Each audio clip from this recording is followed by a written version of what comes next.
already. Hello, welcome back to Waterdeep Dragon Heist. We are back with episode 18 already. Our adventurers have just defeated the Blue Alley, a dungeon created by a mad wizard with a bunch of traps and puzzles, and they were teleported to the Yawning Portal for a well-deserved, restful evening. And I think we'll just pick up from there.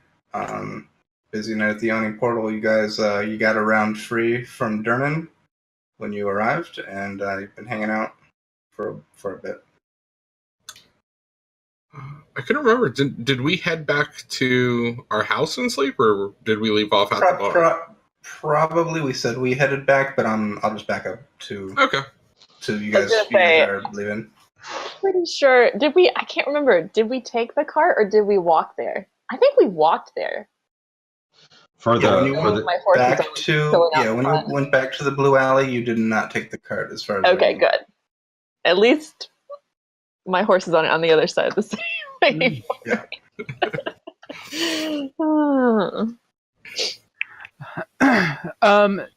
So since I totally know everything that happened, this seems like a terrible prize for winning this whole thing. I mean, we ended up here. Yeah. No, Lynn is, I think, the way I left it was like, Lynn is literally just like not comprehending what happened and very annoyed that we solved the puzzle and went through all that effort and got nothing. And Dan, on the other hand, is like, heck of a prize. I'm just happy we I believe the riddle said it was the truest of rewards. Yeah. And as soon as you appeared, you got handed a nail. Yeah. It's the truest of rewards indeed. Yep. So while we're sitting around, I just I casually ask all my compatriots, now that I feel like we've been through a lot. I just say, so you guys know probably quite a bit about me because I talk a lot. I hadn't noticed, Gus. And obviously you know I'm from Waterdeep. But clearly. I don't know enough about you all and where you're from.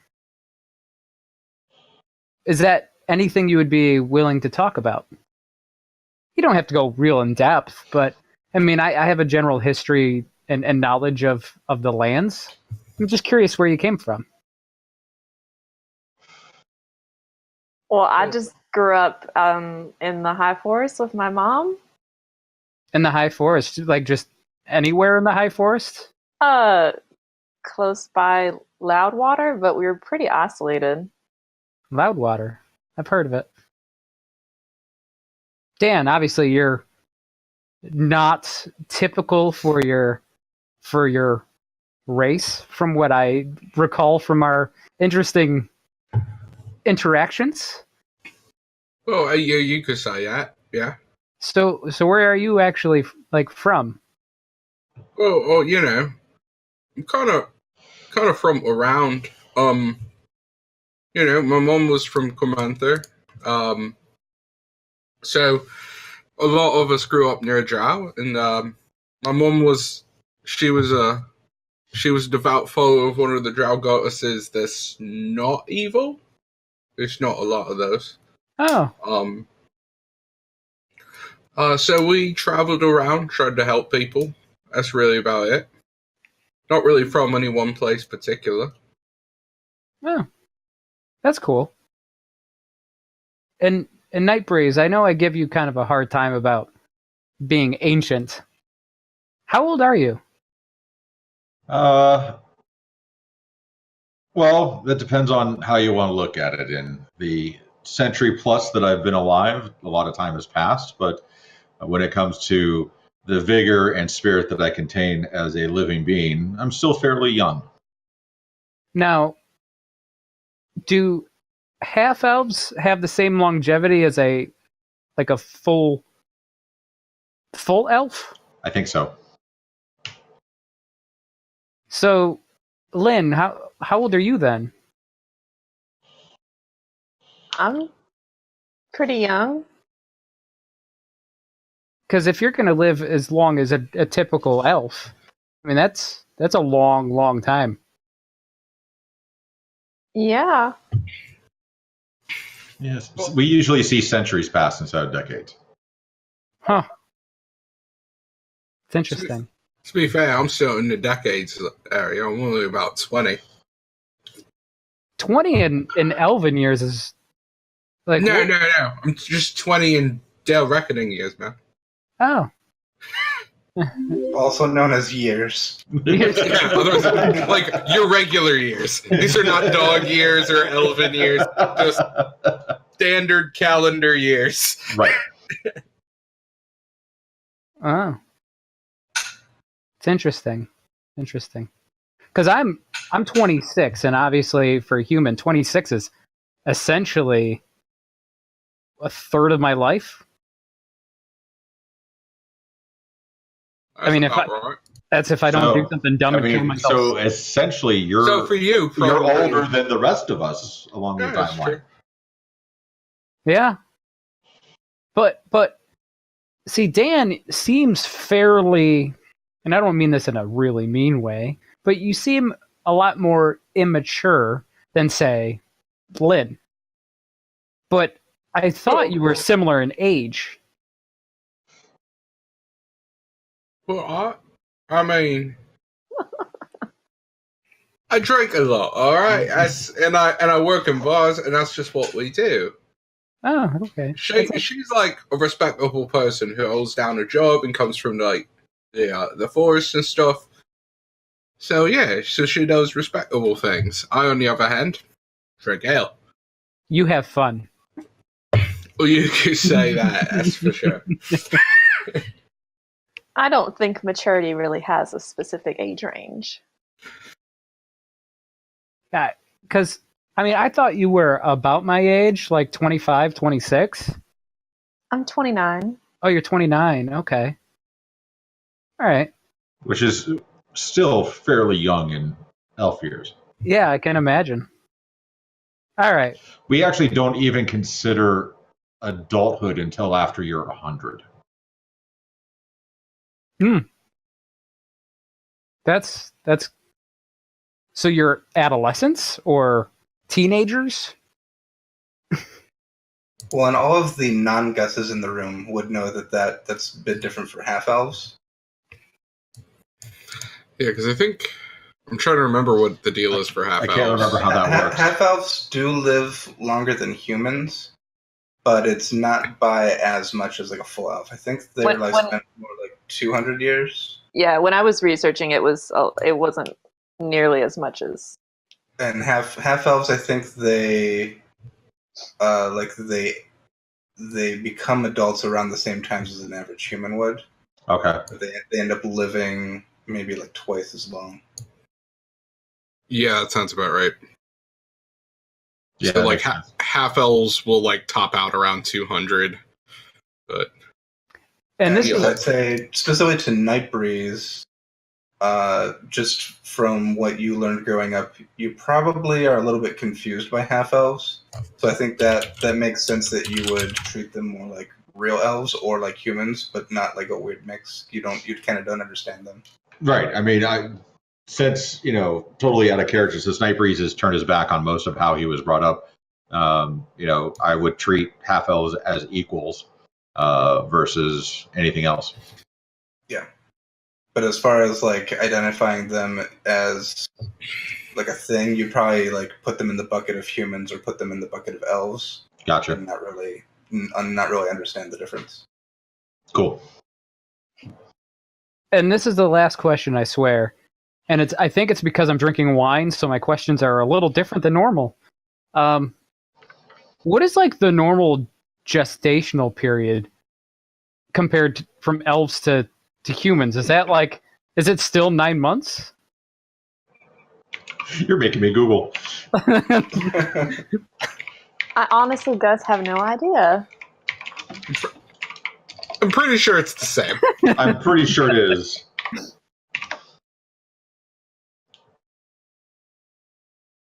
No, it's not the same. My mother carried me for about 2 human years. Oh, jeez. Okay, that's interesting. That's interesting. Okay. Wait, I'm seeing conflicting information. I'm deferring to the DM. DM? I don't know that needs to be answered right this moment. Okay. No. Well, we'll get Gus an elf biology book at some point. Yeah, it's interesting, and I feel like I need to learn more about people I travel with. Well, I mean, you got a handful of elves here. What are you laughing about? I don't really know the relevance of the gestational period of the people that you're traveling with. Oh, it's just the races in general. Okay. Total aside, there's literally a thread. Help, my half-elf is pregnant. No. No. Of course, it's a thread. How do you deal with an unplanned pregnancy as a half-elf in 5 weeks? Oh, I've got some crazy internet. I don't know what to go through. You manage it with magic. Well, on that note, what does a human and half-elf make? There we go. Here it comes. And at that point in the conversation, Lynn will get up and walk off to go. Doesn't know what she's doing, but she's going to go do something. She's going to go find her horses. She's going to go find something to do at this point. All right. Well, this is why we can't have nice things, man. what? I wasn't insinuating anything.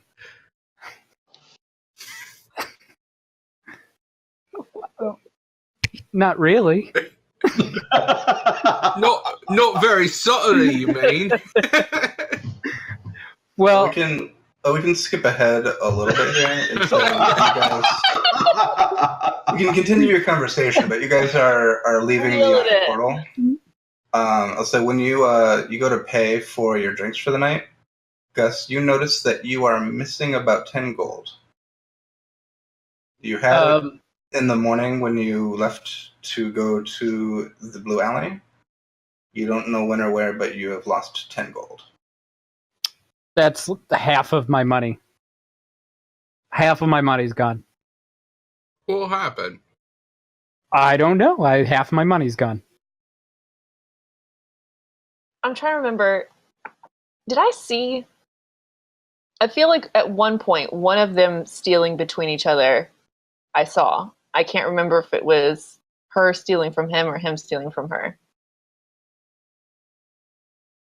I think it was her stealing from him, so I think I did see it, and I said that I would just ignore it. That sounds about right. Does that sound familiar to anyone? Because that kind of sounds familiar to me. Okay. Yeah. I mean, whoever stole it probably had good reason and was desperate for money, and they're terrible, terrible people. But whatever. Okay, so yeah, since you guys are back to your trove call. Yeah. I'll give you 10 gold to take this frog back. Yeah. I will go on my plans. Is there anything else for this evening on the 28th? No, I would probably go get some rest. Yeah, it's sleep time. It's been busy. All I would right. probably go to the library and just do some research. At like very late at night. No, probably the next opportunity I had for some downtime. Okay. Yeah, I assume you're going back to Talmost Villa. Mm-hmm. For the night. I actually had going there on my my to-do list. So The Talmost Villa? No. The Fountain of Knowledge, the library. Okay, so yeah, that ends the 28th. The 29th. Yeah, you guys wake up. Had a normal, fairly peaceful night. All right, so we have about 3 days until the opera invite that we have received. There's some stuff that I know I need to try to get taken care of between now and then. What about everybody else? I think I have. I mean, if we're going to have some downtime, I have some things I need to do for the family. Lame, boring family obligations. I do not miss those. Well, we do have some really cool festivities coming up. I know I wanted to go check out the greenhouse that's around the corner. And I also want to go to the Fount of Knowledge to do some research. Yeah, on my list, I have going to the bookstore. I desperately want to go to the old monster shop because I'm still trying to find a friggin' flying snake. If I had more money, I'd try to find some cool new weapons or something, but I have no cool new weapons. I have no cool candle to even sell. And I have no money. Well, once I find a flying snake, I can definitely help you out with that for sure. I mean, I don't need the money. I just want to try to find a flying snake first. Okay, so who's doing what in what order? What do you got going on, Dan? Oh, not really a lot. I might just go like hang out, work a little bit. Might go dig around the dotwood, see if we can figure out why people keep dying. If you guys are busy doing other things. And at some point after the tax collector comes, we need to shake down the vendors, right? Mm-hmm. Yeah, but we have to wait till what's first. today? Yeah, we have to wait till after the first. Okay. Or yeah. You guys would also know this is basically the 10-day anniversary of when you all met. Hey, we need to go get drinks tonight. Has it only been 10 days? I know, right? It's been Happy anniversary. the Fey Day was on the 19th. It is now the 29th. Wow, I can't believe it's only been 10 days. We've been through a lot in those 10 days. Mm-hmm. Well, I'll go with you to the monster shop. That kind of sounds interesting. Cool. Okay, so Nightbreeze and Lindaria are going to the old monster shop. Yeah, I'll go. Okay, and Dan, you're just kind of hanging out looking for work? Is that... Yeah, I'd probably swing over to the drow-themed club to try and pick up a shift. Sure. Oh, you're going to work. And you would also... It's not quite relevant yet. You'd also be aware that tomorrow night is a full moon. So there is the moon sphere. Mm-hmm. You'd probably go hang out there. Oh, yeah. That's on the list. And Gus, what are you up to? You're doing family boring stuff? Yep. Okay. I'll say just in general, as you guys go your separate ways, you see there are a city guard walking the streets. They are shouting, "Offerings for Umberley. So give us your offerings." And they're kind of going around just taking coins and from people who want to give an offering for the Pharisees Festival. And you see them throughout the city. They're kind of going door to door. There's basically baskets stationed at various places of business. People can throw in coins as an offering.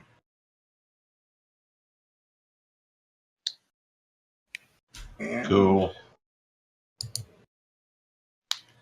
you guys are heading to the old monster shop.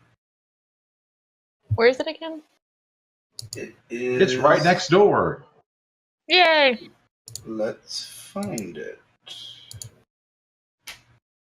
I know you pointed it out at one point, but I don't remember where.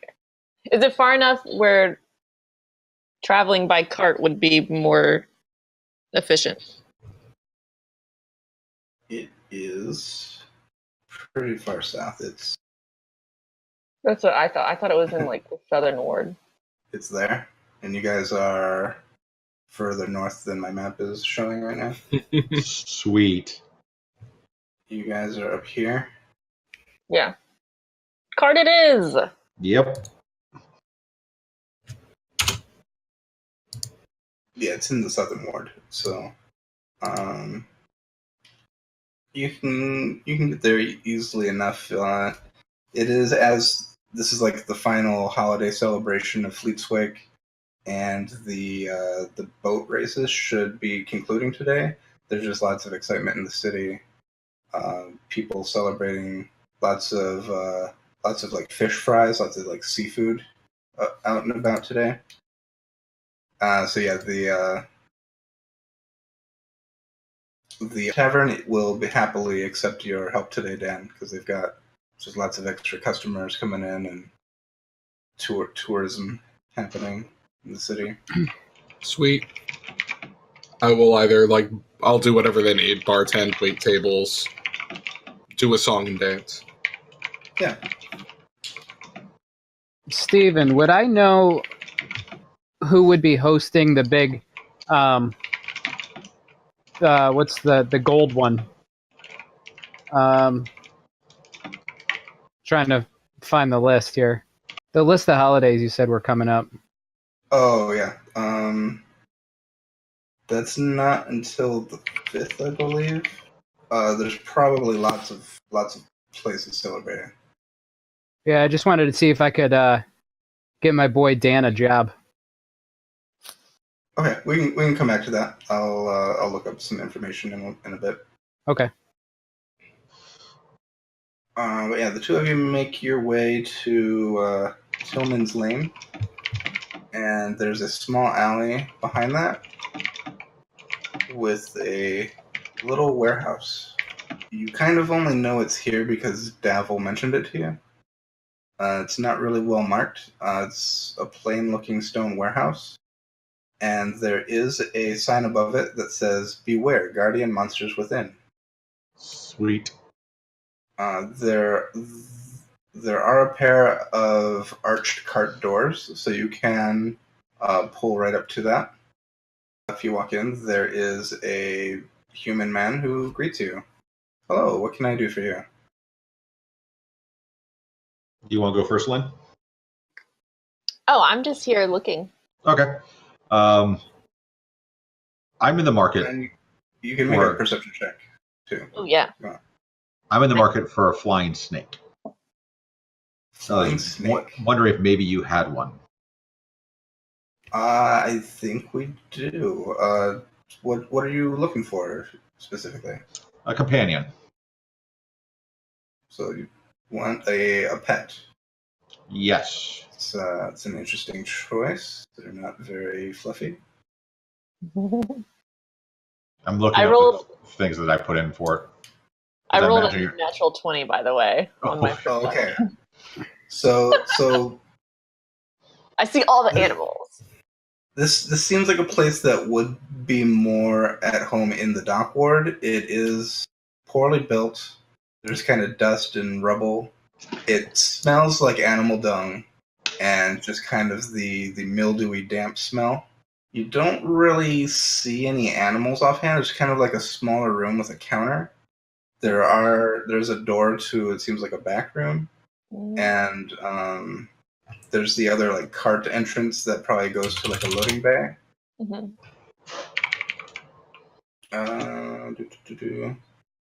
Reading.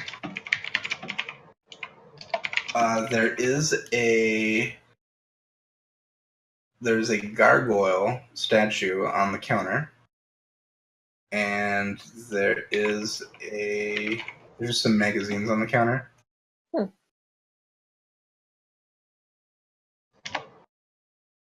And so yeah, Hipsy's like, okay, flying snake, and let me see what we have. And he walks into the back. And I'm reading. I should have had this. I knew you were going to do this. I should have. Oh, here, let me link it to you in chat because I already have it up. Yep, he comes out with a basically looks to be a bird cage, and inside there is a flying snake. Like we have one of our creatures here. It has been in good condition. It's young. It probably hatched a month ago, and It's just a baby. we will sell that for 300 gold pieces. Woo! Oh. I lowered the price for you, by the way. Oh. I had a feeling.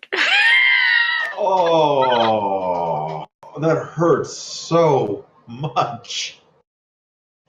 You could Can buy I- Gus a better weapon. Can I give you a deposit? We could split it up into 3 easy payments of 99 gold pieces. Still more than I have. Oh, man. I can spot you like 40 or 50 if you really need it. Does it look as I described in the link that I sent you? Yeah, it's the one that Okay. you want. All right, because I've got. I won't try to play that game. Like, All right, because I've got Yeah. 53 gold. That's all. 53 gold and some change. and you Is Lynn guys like the do only have- one with money? Ooh. Are you game for I'm the trade? rich one. Are you game for trade? Like I've got a wand that should be worth something to help bring down the cost. He's not very interested in a non-creature, but he'll listen to what you have to offer. I mean, this wand has served us well. It's a wand of magic detection. So if you're looking for things that are special, especially when you have creatures coming in from all over the land, it'd be one of those things that you'd be able to take a quick look and know if there's something unique about a creature instead of trying to wait to find out. So you could charge a better price for the wares that you were trying to sell. He's not super interested in that. Do you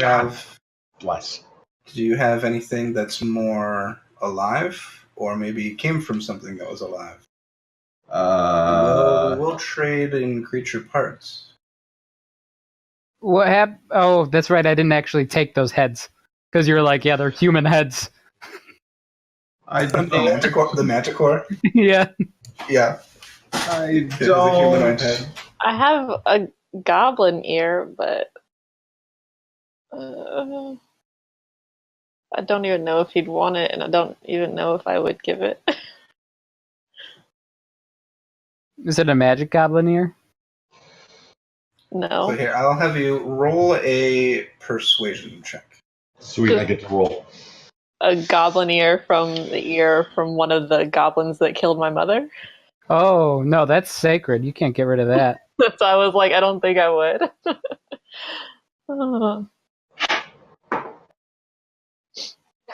So that's a 17 plus 3 gives me 20.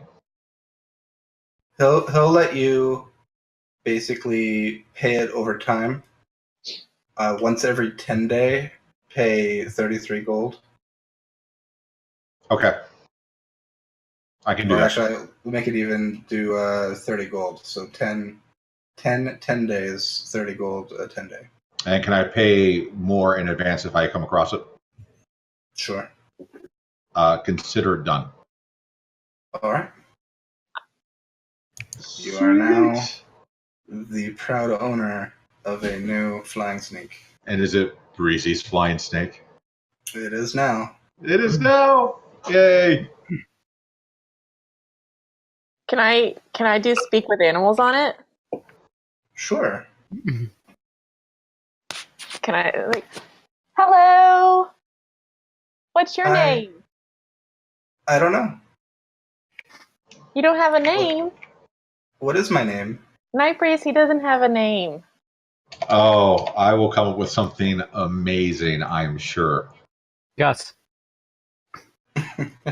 Little. I have a name in the back of my mind, but I'm not sure if it's fitting just yet. Okay.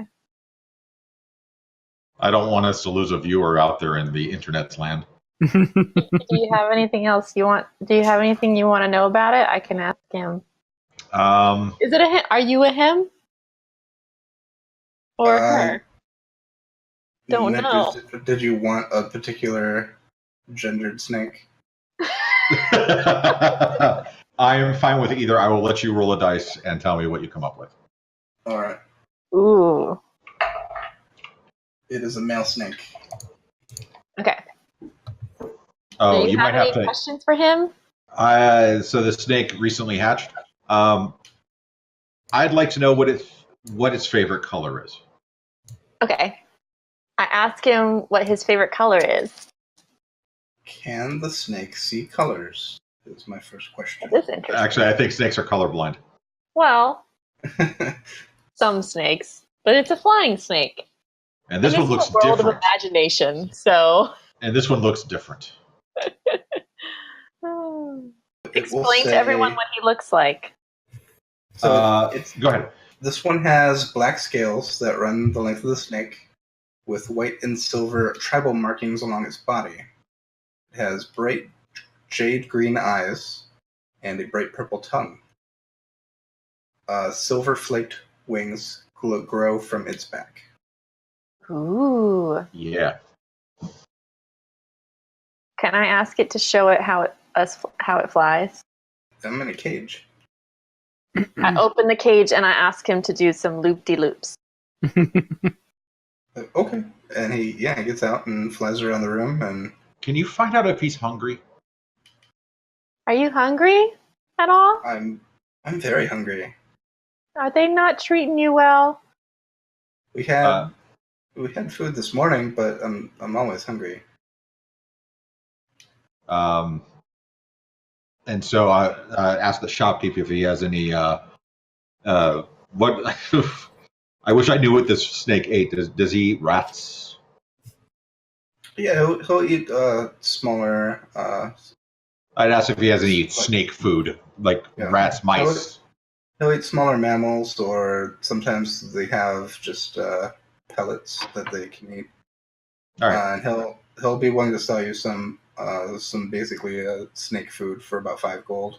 All right, I'll buy 5 gold worth. And I think that'll last you about a month. Okay, good to know.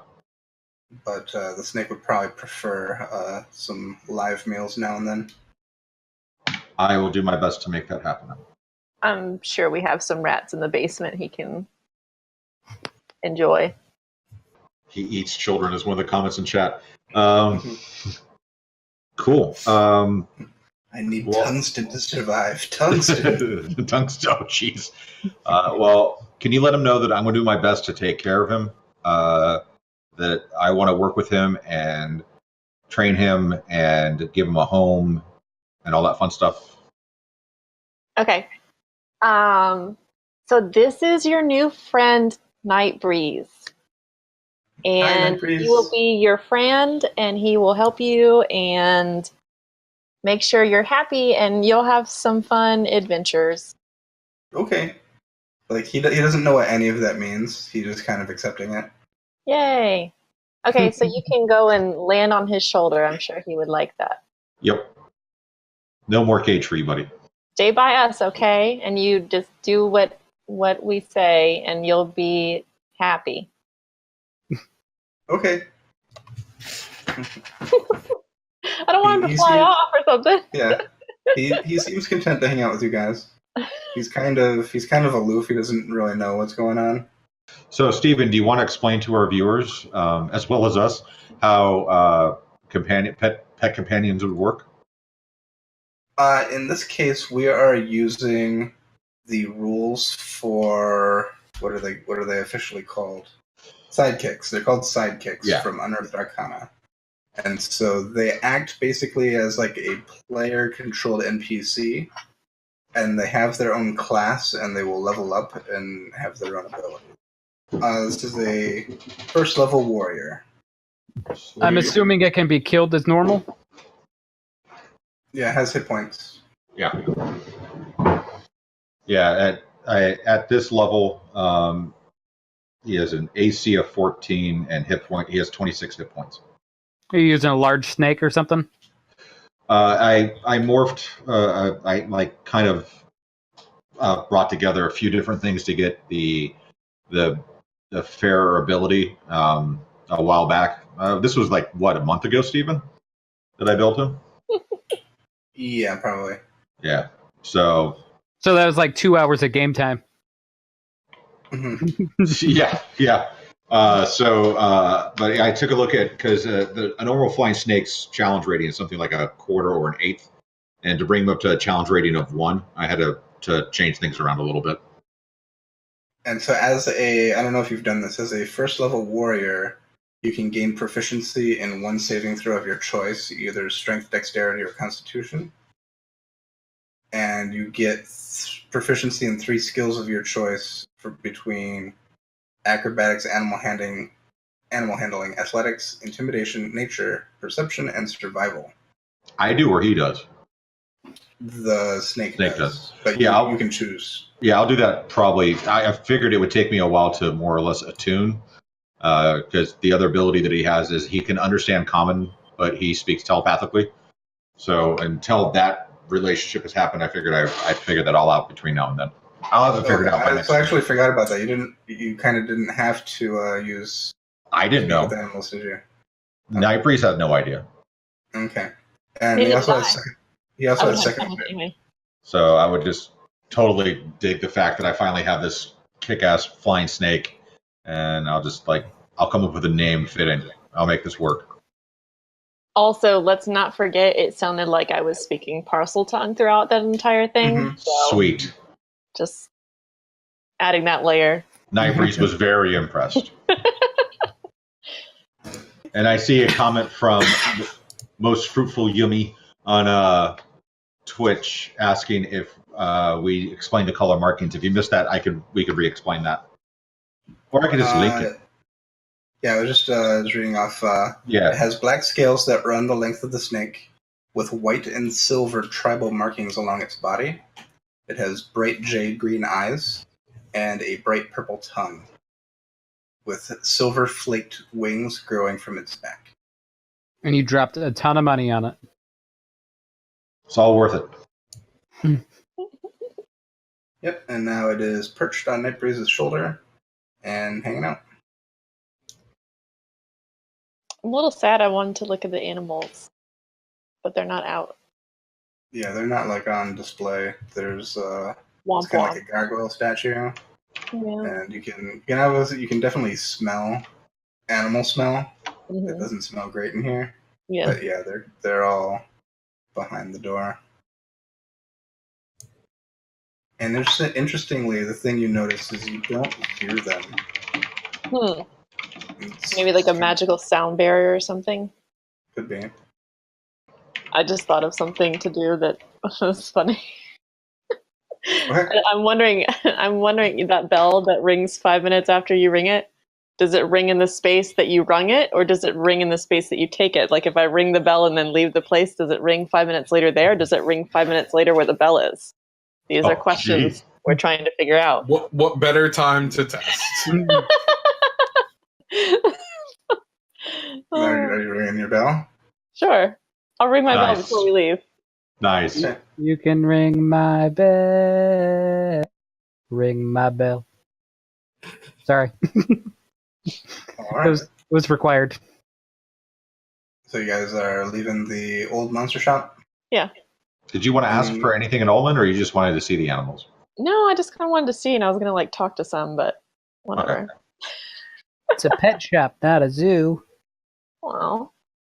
Oh, does Waterdeep have a zoo? I'm going to say no. It doesn't within the city. Does it have a secret zoo level? It actually probably does have a secret zoo level. It's probably some rich person that has a menagerie from the 1800s in their backyard. One of those type of things. Yeah, definitely probably nobles or people who actually have yards might keep animals, but that would be a private thing. It's nothing open to the public. It's kind of the city that's this dense. It's kind of hard to maintain animals like that. Okay. I wanted to look at plants, but we can just go back. You guys are heading back up to Troll Skull, and unless there was anything else you wanted to do. No, I mean there's I know 3 of us wanted to go to the library. I want to check out the bookstore. Okay. Is there anything that you wanted to do on your way, or are you just heading straight back to I Troll's Call? guess everything is up that way, so we can just go back there and I don't know. I just wanted to look at some plants at the store around the corner, or we can go to the library. Or we could do that tomorrow. I don't know what you prefer. And there's a bookstore right down the street from us too, right? Yes. Yeah, we can do whatever. I'm fine with looking at some plants or going to the bookstore or picking up Gus and going out to the library. I want to give him some coins that way maybe he can get a better sword or And weapon just or whatever. head and basically back up the high road the whole way. Yeah. Oh, okay. What time is it, you think? What time would you guys have left to go to the old monster shop? Probably in the morning. Morning. Yeah. So it's probably still late morning. Okay. Well, let's go to the library. I feel like that's a longer day thing than just getting my plant. It's not necessary. I just really want a plant. You guys want the font of knowledge? Sure. Okay. Gus wanted to go too, though, right? So we would probably swing by and see if he's at his place. Well, so Gus, where did you head off to when they went to the old monster shop? I was touching base with my folks, asking them some questions to help lead my search. Okay. So are you guys going? Where are you trying to find Gus? Are you going to his house? Yeah. Probably, yeah. Okay. Yep, you can go to the Talmost Villa, and they recognize you, so they will let you in and see you to where Gus is at. And by the way, assuming it took longer than 5 minutes to get back, did we hear the bell ring at all? You did not. Now we know. And knowing's half the battle. Mm-hmm. The other half, violence. Yes.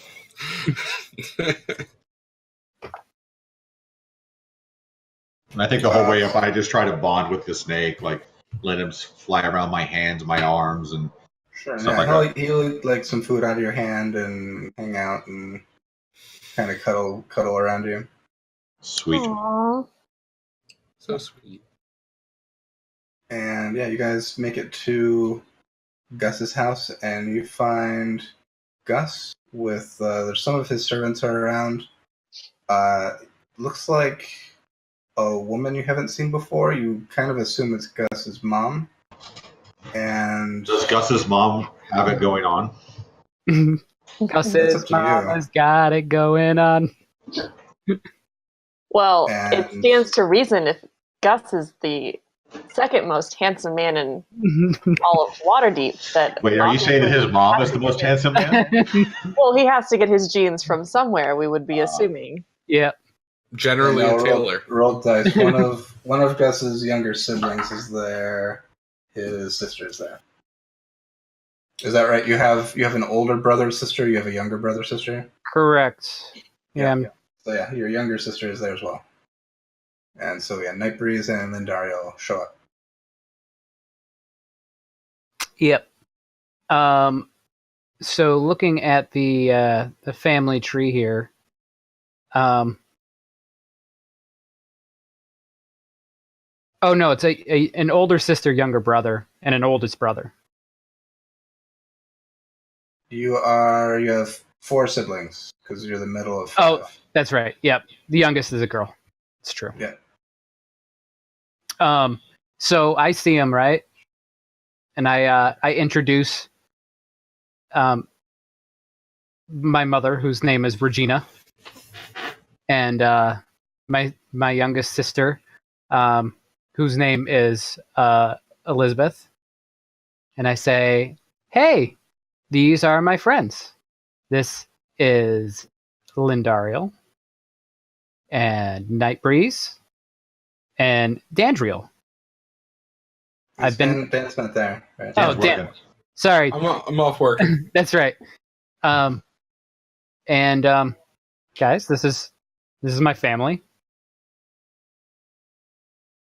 I would And agree, and it's evident that Gus comes from great stock. He's been a great friend and a great friend to have next to me in battle. Stay, Mom. yeah. Regina has like a very formal like greeting and like I don't know what would be the official way. It would be like a bow or a handshake. I don't whatever is most appropriate. Because I actually do know this. You would take the hand like this, and you would hold it, and you would do a half bow, looking down as you greet. Unfortunately, I know that. Yeah, all of the like official etiquette and protocol would be followed. Gus's sister, not so much. Guys, I don't know if I explained this, but in our family, the heir passes down to the oldest child. So unlike some families where it's passed down to the oldest male child, it actually goes to our oldest child in general. So the matriarch we have a matriarch in our family right now, which is a little different. It is. It's pretty interesting. Yeah. It's just something the Talmosts have done because we see all genders as equal. And I I glance over at Lynn to see if it made any impact. I think Lynn is so sheltered that she doesn't even understand that was a thing, like probably, and so she's just like, okay. And hearing Gus's presentation of this information, like his mom will be like, "Well, I'll leave you to your friends," and she'll have all right. Well, do her own stuff. Let me know when you need me back to handle this nonsense. Yeah, and she's already gone. and she walks away.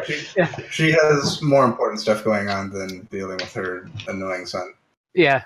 See, guys, you just got the whole relationship right there. Oh, by the way, this person right here, that's Bill. The William. servant? Yeah, it's William, but we call him Bill. And Bill will like wave, hi, and goes back to what he was doing. So I was getting ready to head over to the library. Yeah, that's where we're going. Oh, you're going too. That's cool. Yeah, we thought you might want to come.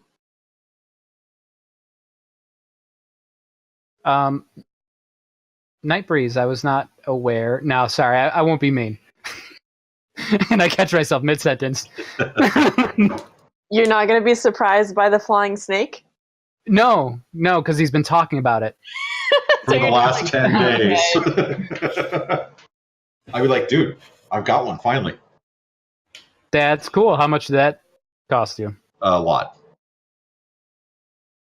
You know, you could have bought probably armor or weapons, multiple armor and weapons.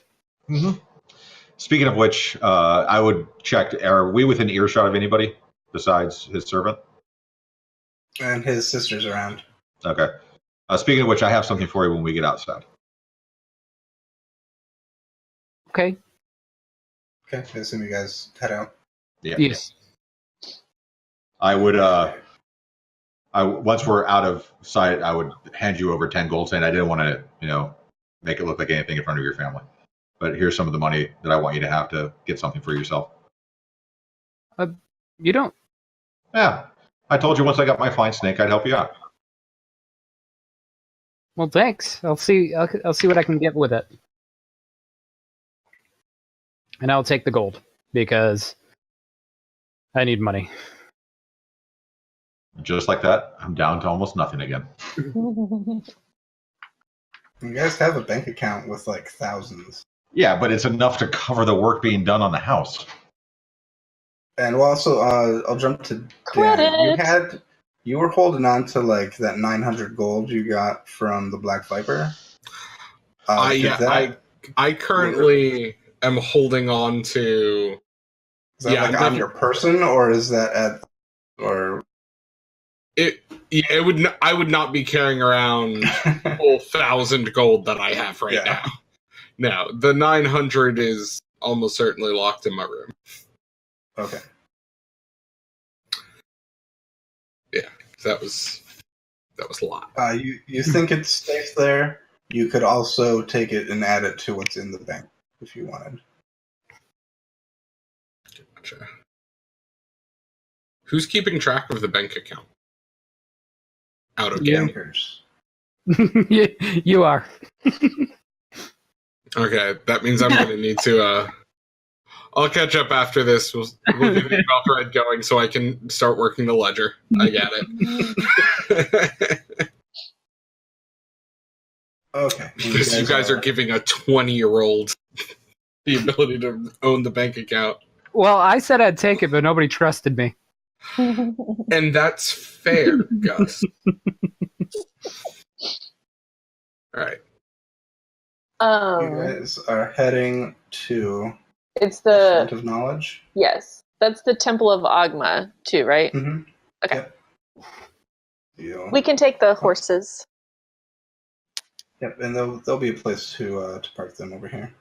But yeah, you head around the market, past the halls of justice, and make it to the Font of Knowledge. Are the halls of justice like the courthouse? Halls of Justice isn't the courthouse. It is the Temple to Tyr. Oh, okay, never mind. Yep. You have a large public library. There are people here taking classes. They have open programs to teach people how to read. Yeah, it's a free-flowing place of learning and knowledge. Do they have a card catalog? Probably something similar that is has a magical component to it. Is there some like help desky person? Yeah, there's certainly people to help. Okay. I'll pretty much tell the guys like that I'm off. Do we want to like meet back in like an hour or something Sure. at the front? I don't want to do my business near them. What? Crazy. Are you looking for a latrine? Anyway. Okay, well, I'll ask the lady if there's any sort of like family registrar database type thing. Like I'm looking to find like list of like noble families and information on that type of thing. Sure, there are some like census records that Yes. are like just public city records. Mm-hmm. So yeah, you can be directed toward that. Okay. What's everyone else doing? I'm looking for books on leadership, as well as anything that may contain information on the current affairs of like the just cars and stuff like that. Okay. And Gus, what are you looking for? I'm looking through the any particular noble families of interest that I would have learned from my parents, and I'm just looking through their records of nobility, kind of census stuff too, any kind of records of heirs, families, that kind of stuff. Yeah, so you're also looking about how elves and human babies. Yes, I'm also looking at maternity records and seeing how long gestational periods are for. Okay, I'll have each of you roll an investigation. All right. Do I need to roll 2 since I'm looking for 2 separate things, or just 1? Sure, go ahead and roll 2. All right. Leadership. 21. 18. Investigation is +0, so 15 for leadership, and a 17 for the regional information. Did you say 15 was the first one? Yeah, leadership. Okay.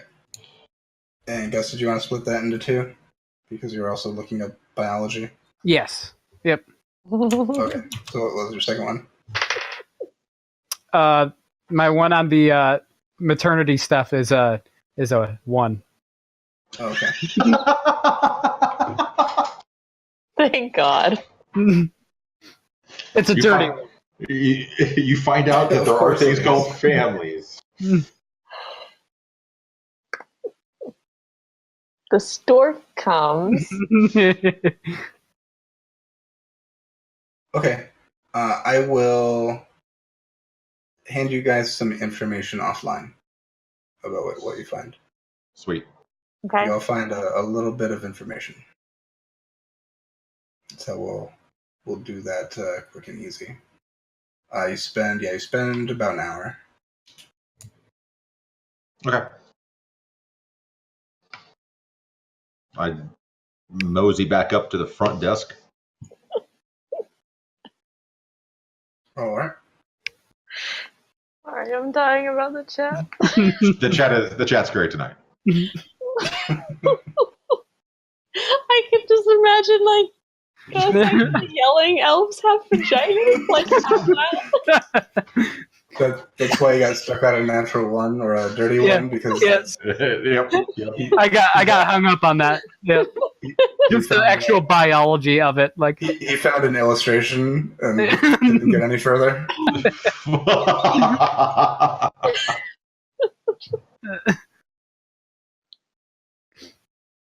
No, please All right. don't let that be what happened, because he's going to be staring at me awkwardly the whole time.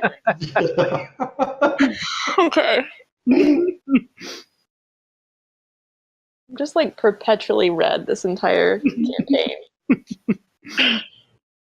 I'm very curious with what I found out. I don't like the suspense, but I mean, you found records of all the noble families. There are okay. Nothing too earth-shattering that would change my mood. I mean, you didn't find a book that says this is Lindario's father. So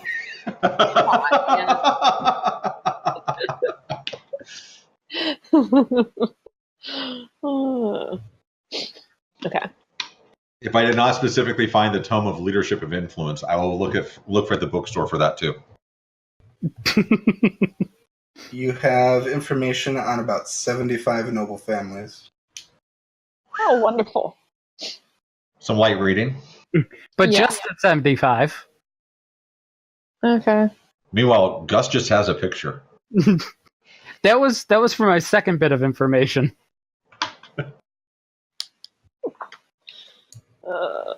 I got really like virgin looking at the anatomy for the first time. Like I opened the biology book, saw that, and was like, "Oh, I'll read this later." Just no idea what to do. Yeah, it wasn't even an illustration of what you think it was. It was like some other creature. Oh, God. It was the reproductive cycles of what are they called? Oh God, beholders. No. Yeah. The mating habits of owlbears. Oh, what came first, the owlbear or the egg? So Nightbreeze, I'll say for your regional information, Yeah. if you actually read Volo's book, you'll get everything that you wanted to know. I was looking specifically for Jeskar Ramos. Oh, him specifically? Yeah, we can talk about that offline. Yeah, I'd say Waterdeep probably doesn't have any information about him in particular. Okay. Leadership, you do not find that specific leadership book that you're looking for here. Okay.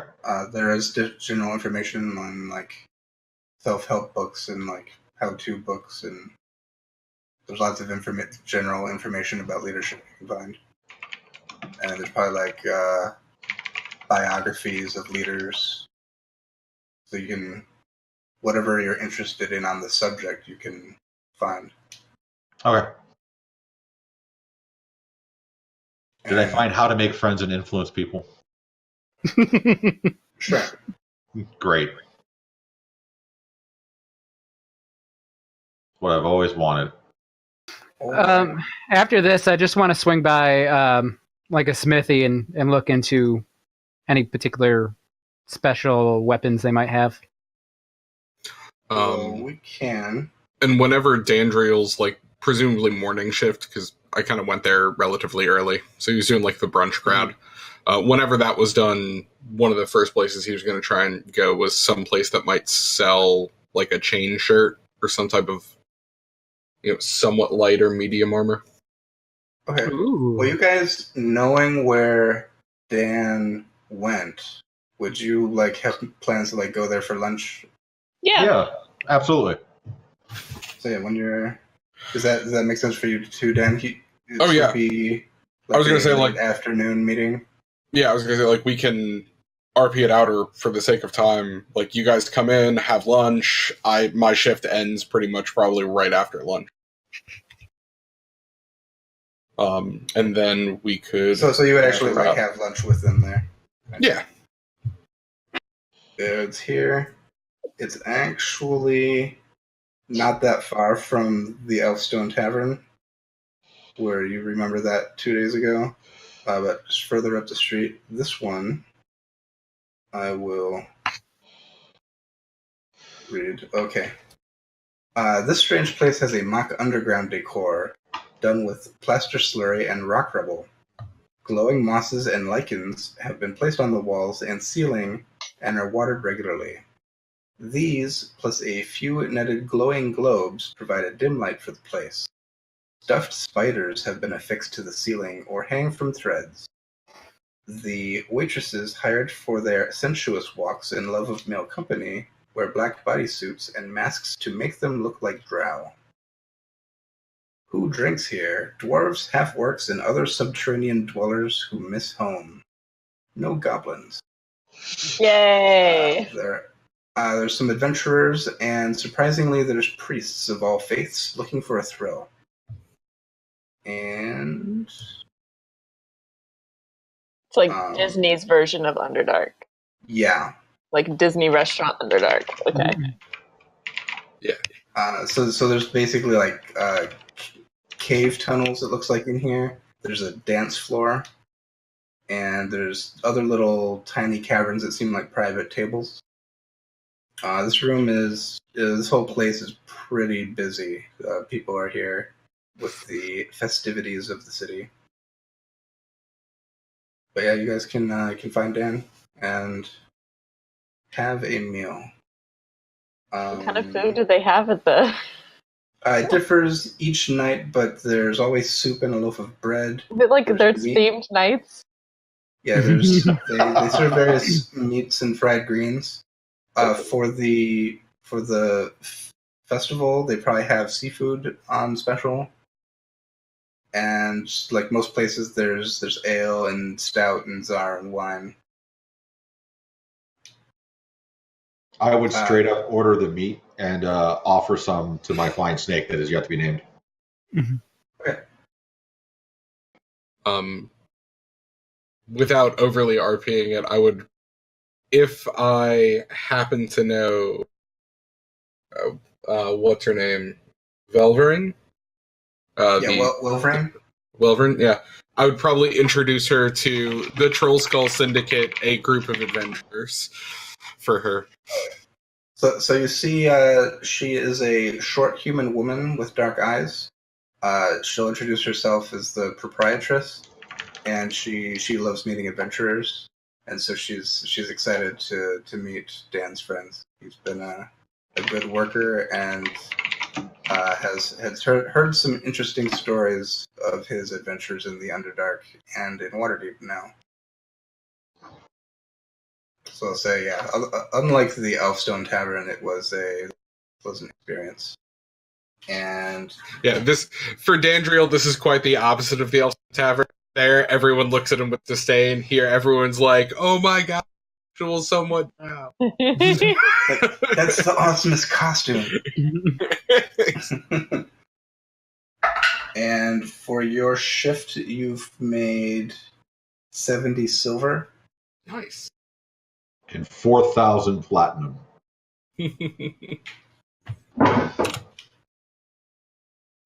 I'll take it. All right, yeah, you guys successfully get lunch, and you're heading back to Troll Skull. Yep. I wanted to hit the smithy on the way through and see if they had any weapons. Just because I'm gonna make you do this because you haven't finished exploring all the stuff that's in Troll Skull Alley. Mm. There is a smithy. Oh, that perfect. You guys haven't been to. So, just because you kind of have finally have a free day to look around. Troll Skull Manor is here. That's where you guys live. You've been past this place that had the cat's eye on the door and was kind of looks like some kind of business. You know what it is. And there's the bookstore here. It's called the Bookworm's Treasure. And Dan has been to the Bent Nail, which is the woodworking shop. Yep. There is a place here called Steam and Steel, and there's just gentle smoke wafting up from it. And there is a place here called Coralon's Crown, where there's very obviously a greenhouse on the top floor. And we have lost Lynn for the next 3 days. Yeah. No, I wanted to. Would a place with a fun new bow be in a different place from, like, a smith place? It's not really a smithy, but it's well, Dan knows the woodworking shop had bows. Oh. Yeah. And arrows too. But I should probably stock up on them. Probably. I'm guessing these two, since they're right across the way from each other, can work together to make arrows. Yep. So Okay. Have arrowheads come from the forge.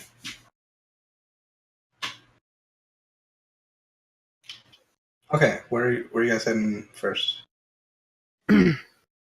I'll let Josh and Dan go. Yeah, so I think we're looking at the metalworks. Okay, just Gus and Dan. Yeah, I'm assuming Lynn disappeared when she saw the greenhouse. I've been wanting to go, so if you guys We're want just to walking along and we turn around. She's just gone.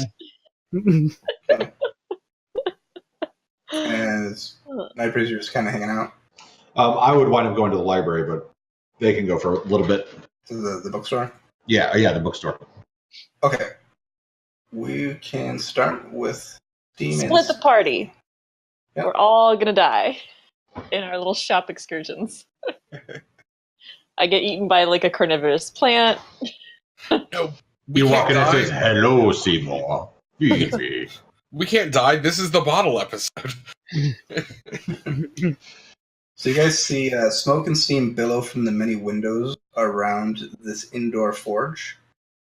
And that's the first thing you see. There's just steam coming out. There is a front door that seems to be open for business. Dan, is there anything specific you're looking for here? Well, I was looking for something maybe it could go under my shirt or something, so that maybe it's a little harder to stab me. Oh, you can wear that kind of stuff? Well, I could wear something that's relatively. Oh, cool. All right. Well, I guess I'm just looking for anything cool in general to stab things with. All right. So I'll approach who might appear to be a shopkeep of some sort or someone working the smithy. Yeah, so you walk in and you notice it is warm in here. There is a room that has you can see on display all kinds of weapons and armor. There's metal weapons, armor, and tools. They are then there's shields. Hmm. There's a counter. This room seems to be empty, but when you walk in, you hear a voice. There's kind of like a window into a side room, and you hear a voice come out like, "I'll be right with you, ma'am." Thanks. And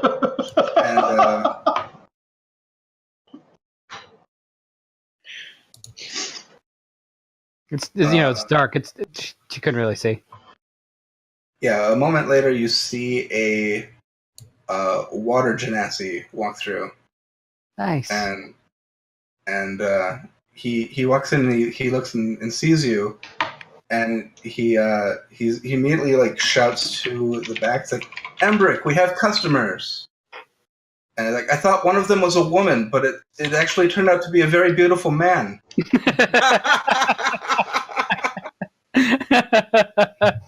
I'll take it. And you hear a voice come back like, "Tell Fala I'm busy. I'll be back later." And the one in front of you says, "No, it's not Fala. It's someone new." And he's like, he turns to you and he's like, "Oh, welcome. Sorry, I didn't realize that first, but welcome to Steam and Steel. I'm Avi. How can I help you?" So we're looking for a couple particular items. I would like to see if you have any special rapiers available. We do have a selection of fine rapiers, or if there is something specific, we can have one crafted for you. Do you have anything that's particularly intricate? Has a really nice bezel, nice looking, but it can also do additional damage or anything like that? And he's like, "One moment," and he goes under the counter and pulls out one, and he holds it up. It doesn't look quite as like fancy or ornate as you were describing, but he unsheaths it and he like holds it out and like balances it on his single finger.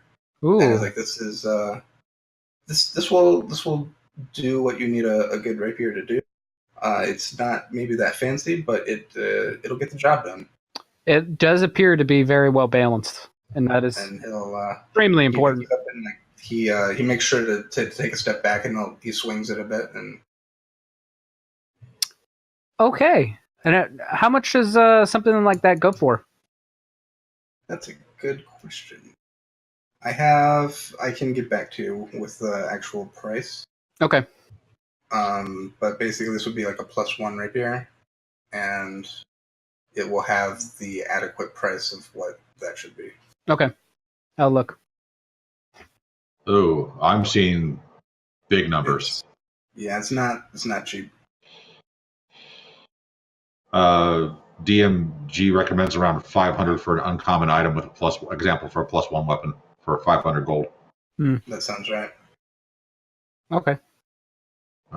If you are running like with Adventurer League or anything like that, you can buy a +1 for with your faction for less that cost.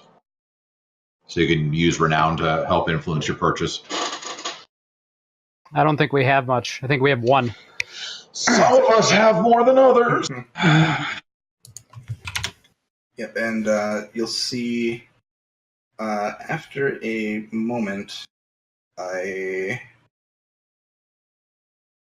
you see a fire genasi walk out from the back, and it's like, "Hello, I'm Embrick. I was just sorry, I'm all dirty. I was nice to meet you. How can I help you?" And he's like, "I'm already helping them." And Embrick's like, "Well, you told me to come here. I was busy. What do you want me to do?" And they kind of bickered forth for a minute. Dan, You were looking for an item, right? Well, I was looking for either, like, I don't know, some sort of, like, combat robe or, like, a chain shirt that I could put underneath my robe, so maybe it's a little bit harder to stab me. I don't know. So you're looking for a chain armor. Yeah. So, the lightest possible chain armor, but yeah. So you're looking for mithril? No. That's Adamantium. Adamantium. Adamantine. Yeah, the adamantine weapon in a mithril shirt. Yeah. No, it's just a chain shirt, really. If they've got one. okay. And yeah, he goes to the back and he pulls something out that looks like it would be about your size. And it would what is the price of chain armor in the It's not that expensive. Yeah, chain shirt. I think it's in a silver rate. 50 gold? Yeah. No, it's 50 gold. Yeah. Yep. So yeah, he'll give you a fair price for it. Yeah. And I'll pay a fair price for it. Okay. Guys, this is like more thrilling than the UPS episode. Yeah.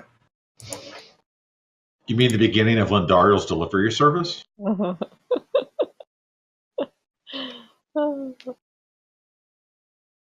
Yeah, and so yeah, they'll take care of your transaction, and they appreciate your business, and There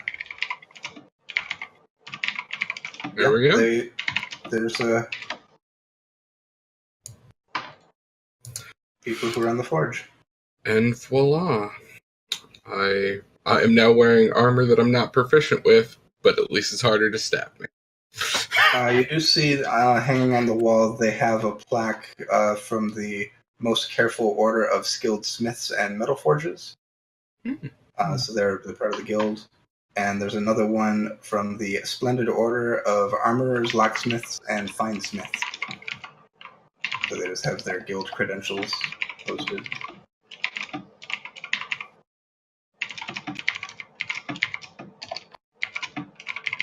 Okay, we can move on to Lindariel.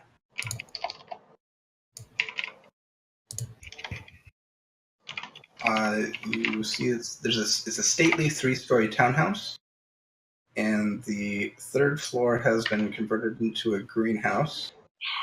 And anyone on the street can see just a rainbow of flowers blossoming within.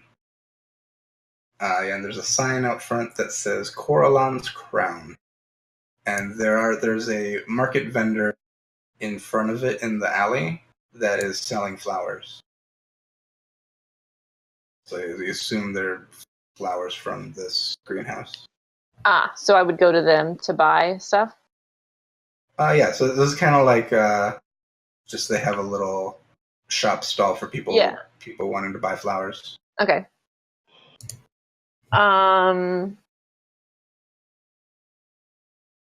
Can I see what all she has? I'm looking specifically for something purple, I think. Yeah, they have a variety of bouquets or individual stems. They are mostly exotic flowers. You don't recognize most of them from being around Waterdeep. I want like a potted something. So if you talk to the person there, they'll say, "You'll have to talk to Fala. She's upstairs. You can head in and just go to the top." Okay, I will do that. So you walk in. There's a short corridor, a door off to the side, but then stairs that go up. So you go up to the top, and there's another kind of just like a glass door to enter into the greenhouse. And when you walk in, the first thing you really notice is the light on the inside is really weird, because it was kind of like just late afternoon, but if you look out to the west, it looks like it's dusk. So it's kind of like time changed when you walked in here. And when you look off to the east, it's just dark. It's like it's night. And yeah, there's all kinds of plants in there. And you find an elf in the middle, like with basically just watering plants. And I have a description. It looks kind of like a wood elf, but also a little bit kind of like an Eladrin. Like you're not super familiar with Eladrin. So it's kind of a weird looking wood elf that looks kind of the way Nightbreeze looks. Okay. Seems to have braided hair. And yeah, that's about it. So I'll say, hello. I was told I could come here to find some nice potted plants. Hello, welcome. What are you looking for? My name is Fala. Hello, I'm Lindariel. I actually just live right across the way at the Full Skull Manor. Oh, you're the ones who are moving in. Oh, it's nice to meet you. Yes, nice to meet you too. Glad to see someone can finally clean that place up. Yeah, we're working on it. But yeah, I was just looking for some plants to maybe liven up the place a little. Oh, sure.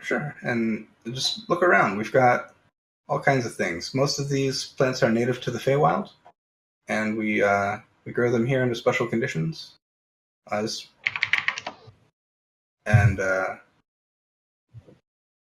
the conversation kind of goes on and on about plants. I imagined a full yeah, full-on plant conversation. 3 hours later. And I'm like, each individual plant has a full history. Yeah. Oh, and I don't mind listening to it.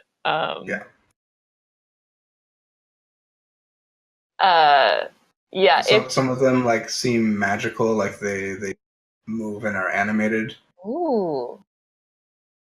Okay. If there's one that is purple, I would like to see how much that costs. And then maybe some type of fern. Oh Lord, I didn't realize all of the things that you get for wearing armor you're not proficient with. I knew the disadvantage. I didn't know the last bit. What is it? Who wants a chain shirt? You can't cast spells. Oh. I knew Really? I knew I had disadvantage on strength and dex stuff. I did not realize you cannot cast spells. So who would like the chain shirt? You can probably return it. Well, I mean, policy? but also somebody else might be able to benefit from it. Like Gus, what are you wearing? I think just chain. And I'm wearing black and chain, so. Okay, so you guys are already at 13 plus AC? Yeah. Yeah. No, I'm in leather. So you're at 12 plus AC. 11 plus dex plus dual wielder. Or 11 plus Dex. Yeah, you should take this chain shirt, especially since you're up front. But then he would have disadvantage on stealth. Nope, a chain shirt does not give disadvantage on stealth. Heavy armor does. That's why. Oh. Well, and certain medium armors do, but that's why I was like chain shirt. Yeah. I mean, I'll take it. Yeah, you should. Add it to your stuff. Thanks. Sorry, Steven. Lost you after I asked for a purple plant and maybe a fern. Okay. Yeah, because I could still see you guys on my other screen, and I kept being like, I think you cut out. I can't hear you. And then it took me a minute. I'm like, oh, I'm the one who cut out. And then Discord did an update. So. Oh, well, that's nice. So the small thing you probably came in at the end of is I didn't realize that you can't cast spells when wearing armor you're not proficient with. So I gave it to Gus. Okay. That's fine. Would it fit Gus? Probably. Yeah, close enough. It's a general chain shirt. We're both medium humanoids. Will it fall off of him because he's so glistening and... No, I'll just wear it over my tunic, so it'll be all right. No, you'll want to wear it under the tunic. Oh, I'll wear it under the tunic. but over my undershirt. Your evening wear? Yeah, it's not. Yeah, under my evening Locked wear. on. So what were your plant requests? Something with like a pretty purple flower and maybe like a fern, some greenery type thing. Sure. Yep. You can get both of those, and you will get instructions on how to care for it. Uh-huh. That is far too complicated for you to really follow. Okay. But you gather if you just water it, it'll be fine. Okay. And that is going to cost 8 gold Okay. in total. Yay. I trot back happily with my plants. You also saw that. Make a perception check before you go. 18. 18. So similar to what they saw in the forge, you see there's a plaque, the Guild of Apothecaries and Physicians is there. And you notice that Fala has a tattoo of a winged snake. Yes.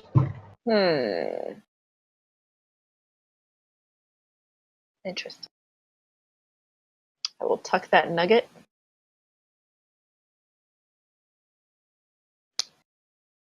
But is she a good one or a bad one? She may be one. And I can't believe you made me just check my family tree. Thanks, Stephen. What? I had to check my family tree. Oh, to see if you had a sibling named Fala? Yeah. Mm. That would be weird.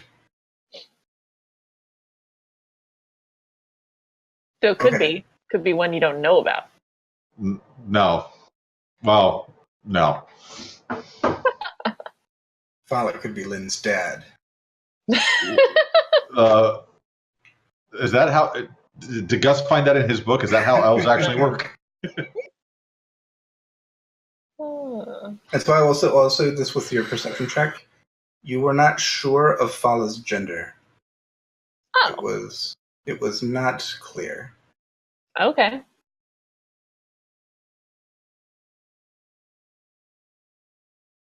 Okay, and Night I'll just head back to the bookstore. Yeah. Okay. We'll try to RP it quick. You already know what I'm looking for. I would ask the shopkeep if he or she has a books on leadership or influence, as well as anything about caretaking for your new flying snake companion. So you meet a gold dragonborn. Sweet. His name is Raishal. And yeah, he helps you find some books about taking care of snakes and other reptiles. Okay. And anything working towards the tome of leadership or influence? He doesn't have that specific book. Similar to the library, there's books on that topic. Okay. All right. How much for the books on caring for my new pet? You can get a book. So I think officially just a book is something stupid like 20 gold. Jesus.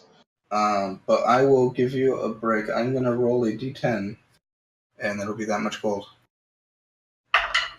8 gold. All right, I'm broke. I have 8 gold left.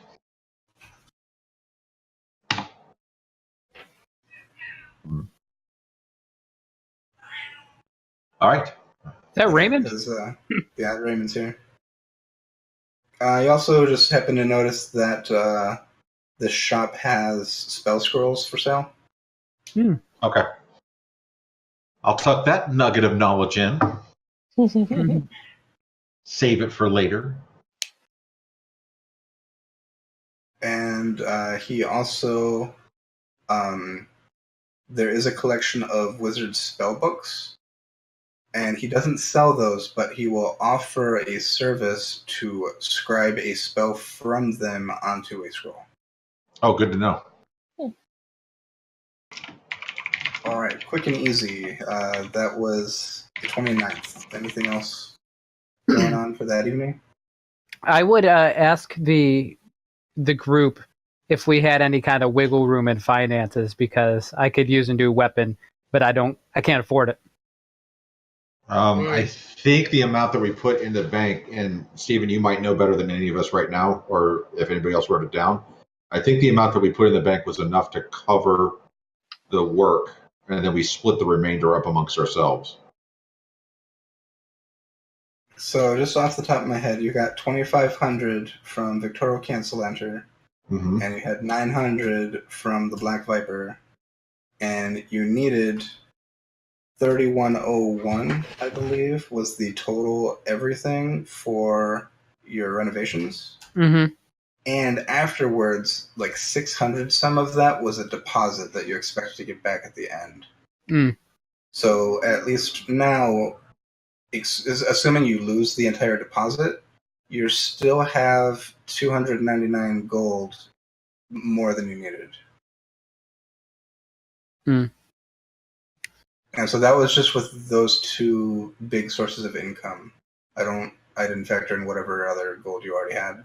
He also gave us a $200. Oh yeah, he gave you something to start. Which is where we split up the 50 gold each. Yeah. At the very beginning. So even before that, you had like 300 gold in excess that you have access to.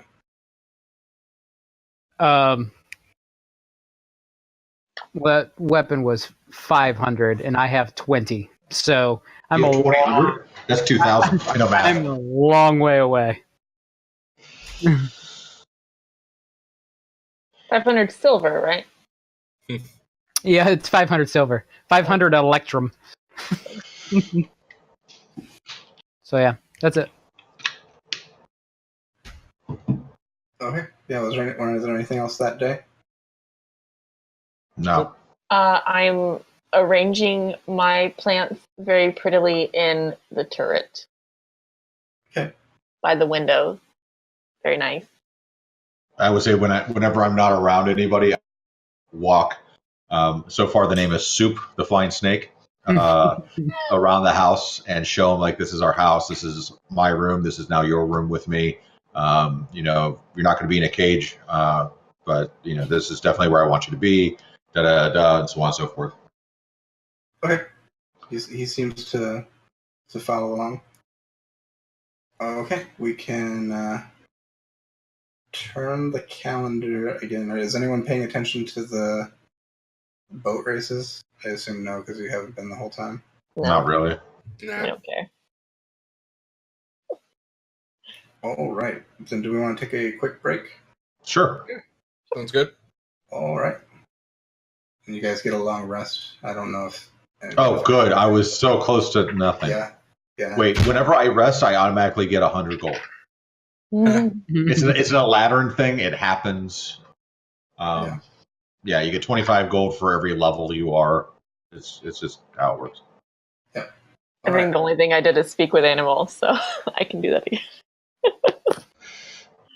All right. See you in a short bit. Alrighty. Sweet. And we are back.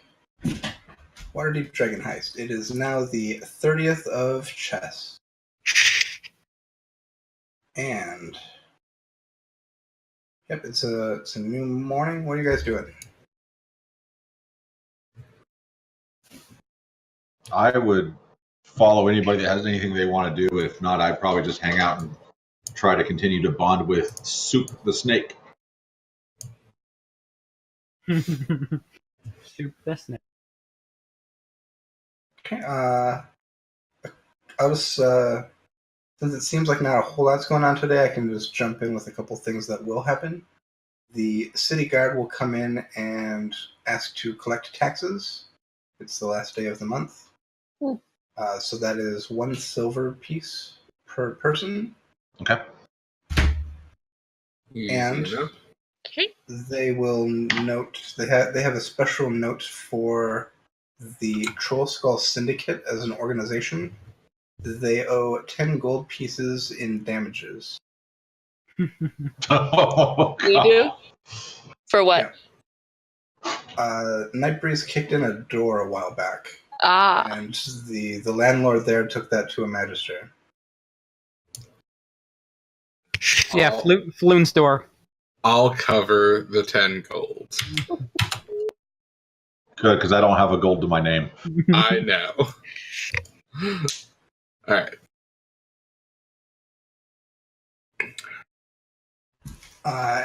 At some point in the day, a courier comes, knocks on your door, and whoever answers the door, I'll say you can immediately recognize the white and green colors of House Castle Lantern that he's wearing. Okay. And hands you a scroll, and it's wrapped in string, sealed with wax. All right.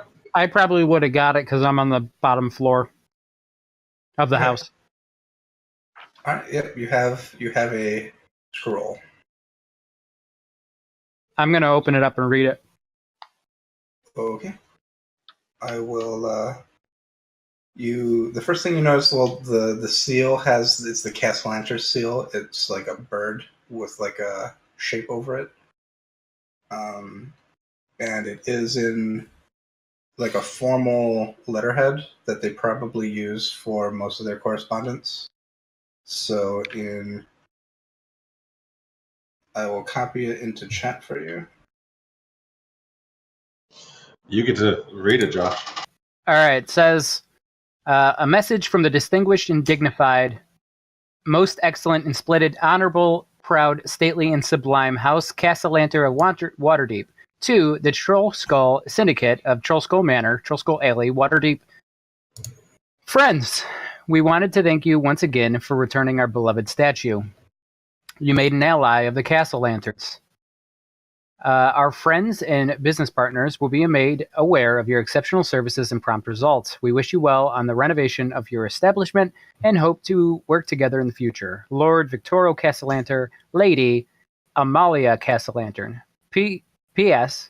I'm sure you must be pursuing your own plans already, but have you looked into any of those new family-style restaurant franchises that have been gaining popularity? There are up-and-coming names such as Barnaby's, large young male humanoid. That's Banana Bees. Banana Bees, yeah. Oh, Banana Bees. Large young male humanoid. Is that TJ Big Boy? Bob's Big Boy. Bob's Big Boy, that's what it is. Yeah. Thank Torm It's Tuesday, Torm's Day, and Denny's. I think Waterdeep could really benefit having more places where parents could bring their children for a nice family meal. Just a thought. Banana Bees, I love it. Banana Bees. TTITs. All right, I'll bring this up to Nightbreeze and give him a summary of things. I mean, we talked about opening it back up as a tavern. I mean, do we want to look into some of these establishments and see if there's a chance we could do better? I mean, it's worth a look. I mean, it wouldn't hurt to be associated with families. I mean, I'm sure that, these kind of establishments have like a tavern night or a ladies' night or, stuff like that. There's some other establishments that have ladies' nights. Every night's ladies' night there. I'm sure they all celebrate in Fantasy Fleets Week.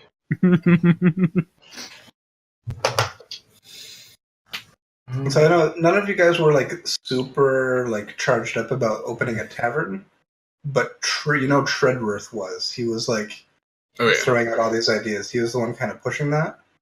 But you think You could go with one of these franchises, but then you wouldn't really you would own it, but you would also kind of be under the rule of the company.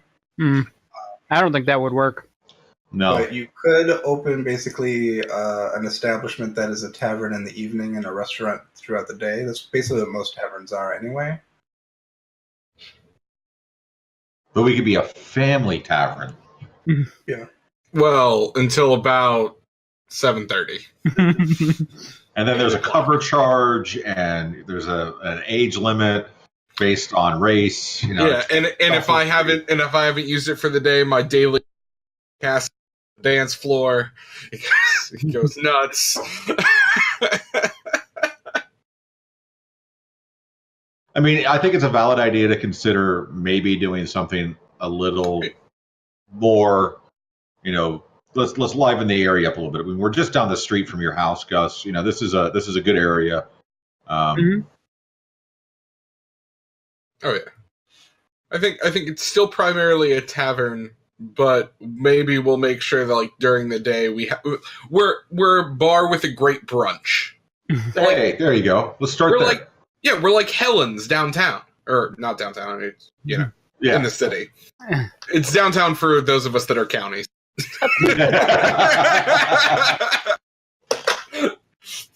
I was thinking Richmonders are shaking their head at that. Yeah, I know, right? What's the place? The British pub downtown? Penny Lane. Yeah, like Penny Lane, right? That's actual facts downtown. Yeah, but I mean, like they have good food during the day. They open up for drinks even more so at night. I thought they opened up for drinks at 9 a.m. I didn't realize you could They do. That's neither here nor there, nor in Waterdeep. No, it's just where you go to watch. We could be called Copper Street. Sure. Up where I'm from, there's the Copper Top Tavern. Delicious food. We should be a pizza buffet. See, Chuck E. Cheese. Oh yeah, Cap Ale House. Good food, tons of drinks, and a kids menu. Waterdeep Ale House. No, Lynn could care less about any of this. Yeah, she has zero interest in making money. She wants to grow microgreens on the roof. Having a business like that, I don't know. Hey, we could be farm to table. It's just more that's keeping me in this place, so not a fan. Well, Gus is enough to keep you here, right? The plants for now are the only permanent roots that I'm planting.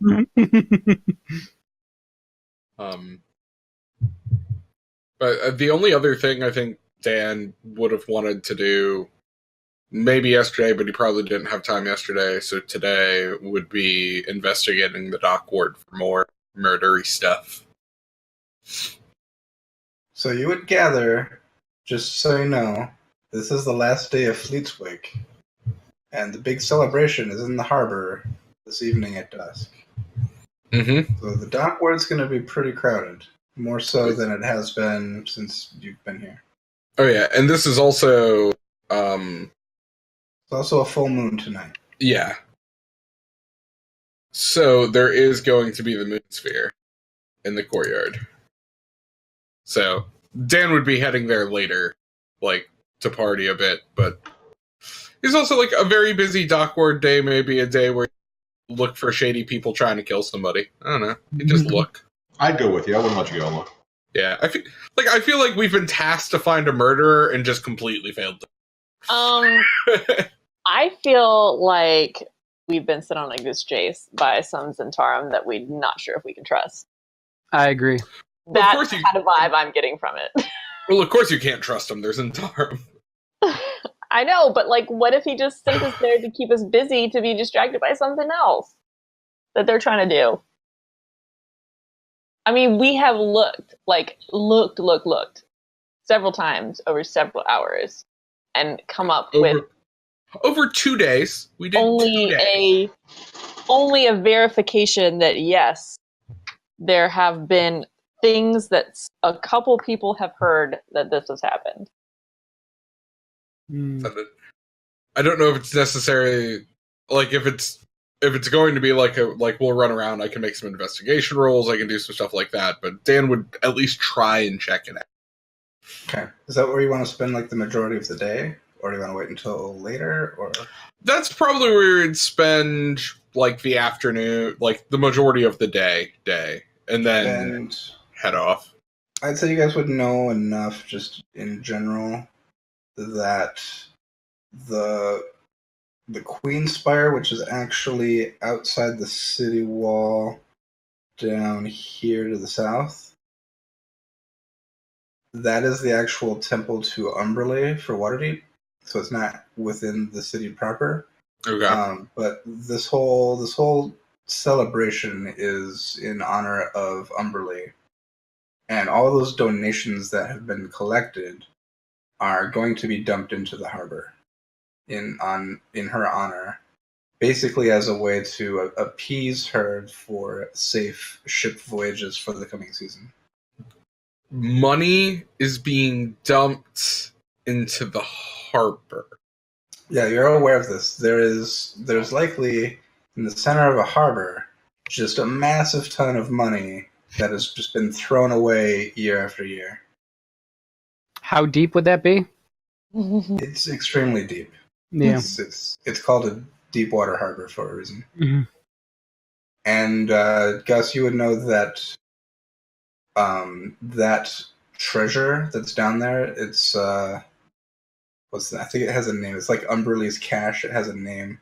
It is guarded closely by merfolk.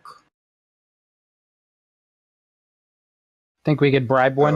So there's plenty of people. Is there like a that have had the idea of taking some of that money, and that is a quick way to meet your end. Is there like a ceremony or a gathering when they dump this money in, or just doing it center that no one's nearby? No, it's a huge ceremony. How close are people to the money being dumped when this happens?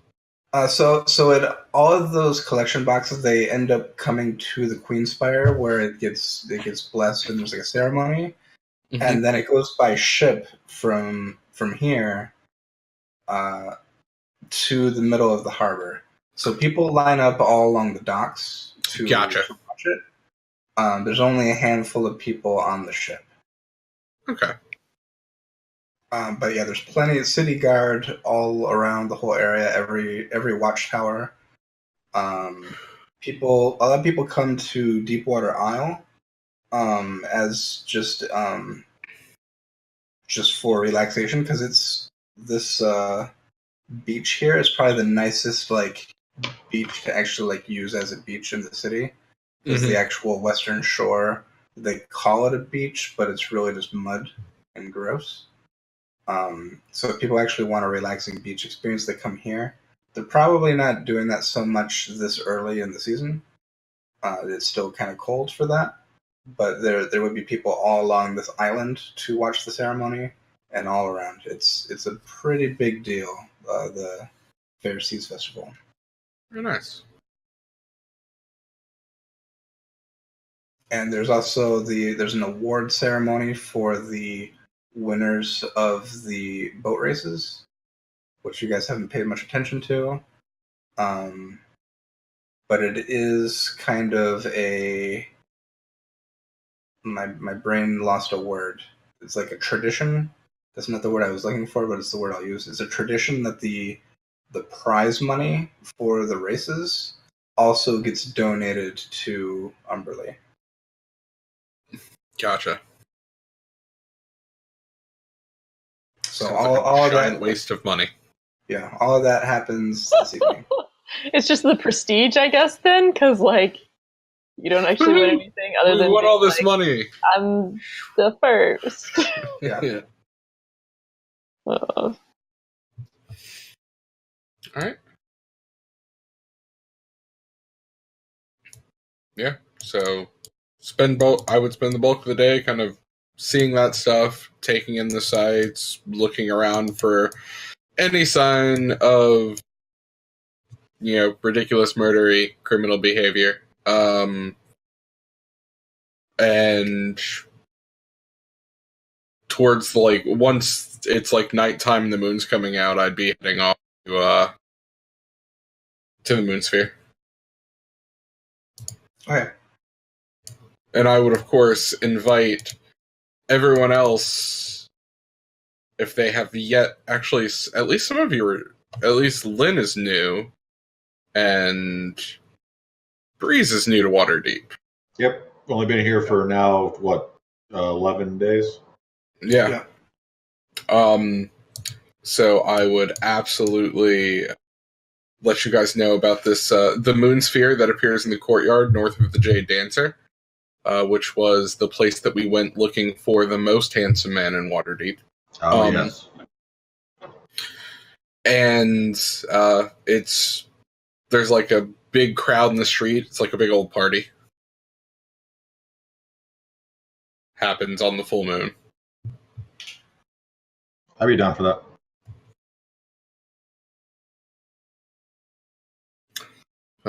If Gus or Lynn would like to join, of course. Lynn will reluctantly go, for a little bit, but probably not stay very long. I'll reluctantly go because Lynn is going.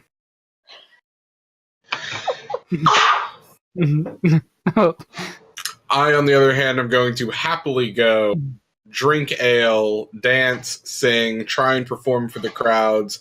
I will fairy fire the dance floor.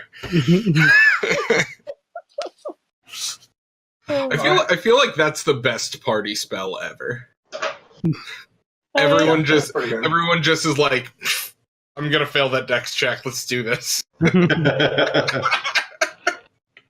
When you also have your Cloak of Billowing and Wand of Conducting now. Oh, good. Absolutely. So it's... I'm It's a a party. one-man band at this point. You are the party. Your plan is just to hang out in the docks for most of the day, attend the celebration, and then go to the moon sphere? Yep. Okay. Is everyone else basically following along? Yeah. Have I been able to ascertain if I can talk with my snake yet? You get that he kind of, when you talk to him, he kind of understands things pretty well. So if you say go over there, and he'll go over there. I can totally see it playing fetch. Yeah. You can play little games with him, and yeah. He seems very trainable in that way. Indeed. The dog is also trainable. He was like, Yes. Now. He's like, I heard fetch. Let's go play fetch. Mm-hmm. Okay, so because it is so crowded on a celebration day, I'm just going to sum up the entire dock ward day. Everyone make an investigation check with disadvantage.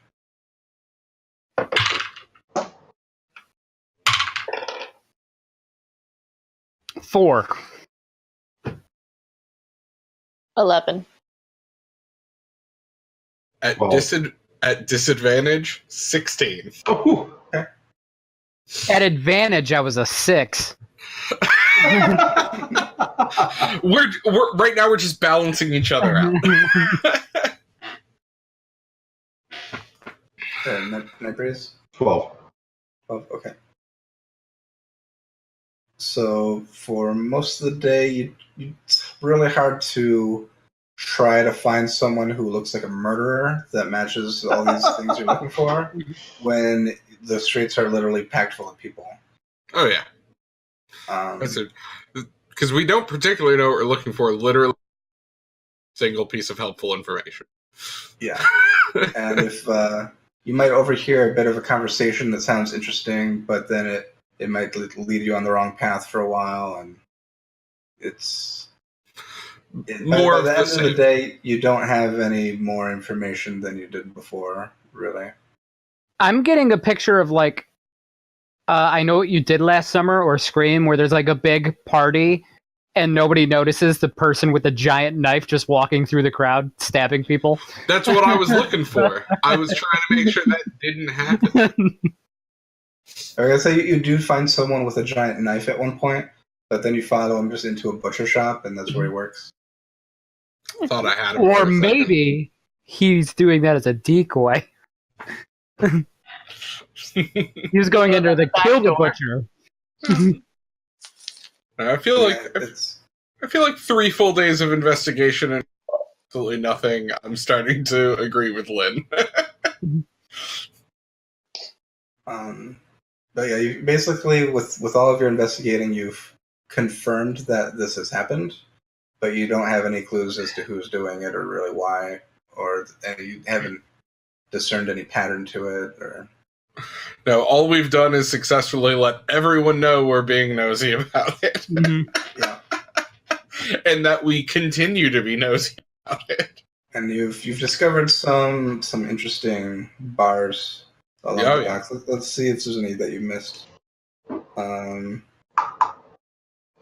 Dan would have absolutely made sure to investigate any bar he had up to this point. I mean, the Mermaid's Arms Fest Hall is where Gus awkwardly met one of the crews of the ships.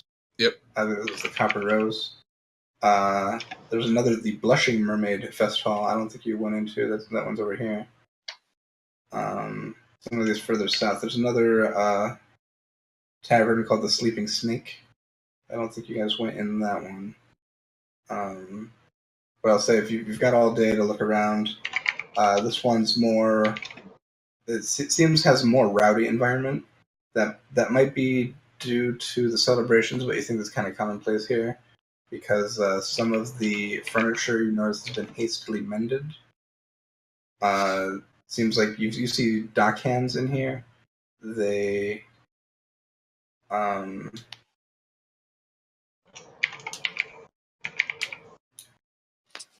I'll give you with your investigation. You get that this could be a place where stolen goods might be fenced. What place was that? Sorry. This is the Sleeping Snake Tavern. It's there on Fishgut Alley and Dock Street.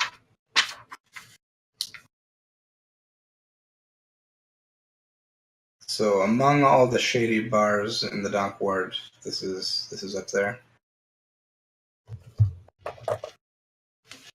Awesome. And yeah, there's nothing. It's just a crowded, busy celebration. Lots of people make it kind of unpleasant to be here, more so than it is usually unpleasant to be in the dock ward. But the ceremonies go as expected. You can see the ship coming out to the harbor, and yeah, they throw a bunch of boxes overboard, and then the ship comes into the dock. Sweet. So the day kind of mostly uneventful for you guys, and you head to the Moon Sphere, and it's in a place called the Dancing Court. This place is also quite crowded. There's lots of people who just came from the celebration like you did. This is another kind of touristy area on a full moon night, but you do see it. There is a big sphere in the court, and people are. It's like glowing blue, and there are people inside it that are just flying around. Some people are kind of dancing. There's music coming out from the Jade Dancer. Some people have like a tankard of ale that's like filling and sloshing as they're flying around. People just having fun doing flips. There are several. There's like a whole city watch patrol like right there, and a bunch of city guard to make sure that doesn't get too crazy. And there are some priests and wizards. They're watching the crowd because casting magic in here is strictly forbidden, because they don't want to interrupt the magic of the moon sphere itself, because they don't understand it. So they don't know why it happens, and they want to make sure it continues to happen. So magic is not allowed in the courtyard, but you can set up your show just outside it, and there's plenty of people walking by that you can put on a show for. Oh yeah, I would do a little song and dance. Do So my normal juggle. Yeah, make a performance check. Performance. 11. 11, okay. Not my best performance. By the end of the night, you've made 4 gold. Oh wow, nice. Yeah. So a lot of people walking by, they'll throw coins at you. Take it. Yeah. Is anyone else doing anything? So you're just hanging out and watching? Hanging out, watching, taking in the sights. Yeah, whatever the least crowded corner is. Yeah. It's pretty full, the whole courtyard. Ugh. At one point, you see a man come out the balcony of the Jade Dancer and jumps and lands in the moon sphere. What? Yeah, I would absolutely. So are there any rules about like who gets to jump in? Or is it just many people's one? For that reason. It seems like there isn't any like strictly written rule, but if it's like it's kind of the unwritten rule of like don't be a hog of the fancy magic. Yeah. So everyone kind of gets their turn, and after a time, if they're like lingering for too long, they kind of just get pushed out by someone else. Yep. So I would thoroughly encourage the group, if none of them have ever enjoyed flight before, to go flying in the sphere. Hearing that, Night Breeze would grab Lynn's hand and jump into the moon sphere. Oh. So Lynn, do you follow? I didn't think he gave her an option. It sounded like he took off with her. Well, if she's just standing there, then basically she has a Night Breeze kite.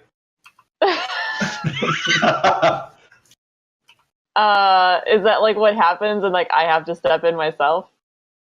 Yeah. So, okay. Yeah. Your power of flight doesn't have enough force to like lift things really, other than yourself. Okay. Yeah. I'll Okay. I guess I will step in it. As soon as she's in, I of course let go of the hand to just say, "Have fun." I don't think I know what to do in this scenario. Pause. Josh, you need to head out. Yeah, so Gus is just gonna slink off and go about his normal offline stuff. Okay. You're gonna have like family stuff to do on the next day. Yep. Okay. Awesome, man. All right, I'll talk to you later. Thanks, Josh. Yeah, take care. Have a good night. Okay, you guys had just jumped into the moon sphere. Yep. All right. Yeah, you can. You're able to fly around. Okay. Yeah. It's a 40-foot diameter sphere. Uh-huh. You guys just jumped into it. It is glowing blue, so things kind of look blue, but you are able to fly when you're in there. So you just kind of want to move in a direction, and you do. Is it like I was asking? Like, does it make you sick? Is there like seasickness type of thing? You know, like. You can make a Constitution check.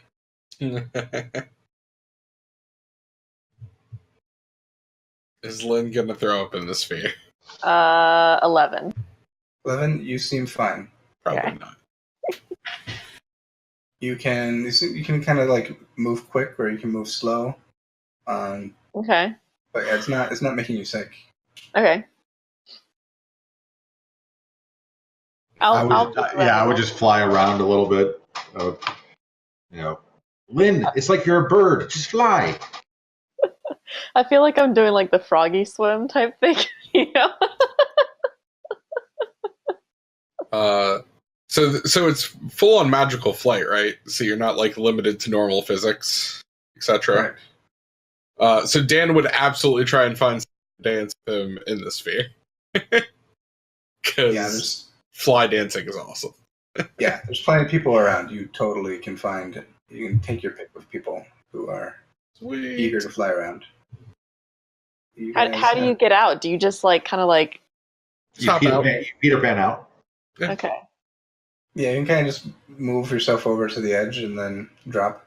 As you're but like close enough to the ground, like type of thing. Okay. Yeah, it doesn't say how high up it is, but it's not much. Like you can walk into it from the ground. Okay. Yeah, I wouldn't stay in there too long. Yeah, you guys can all take your time and have fun with the moon sphere. Yep. Have some fun, stay a reasonable amount of time before it seems like I'm hogging up too much space, and then hop out. Same. Yeah. All right. Yeah, and I assume Dan stays for a while to keep playing, Yeah.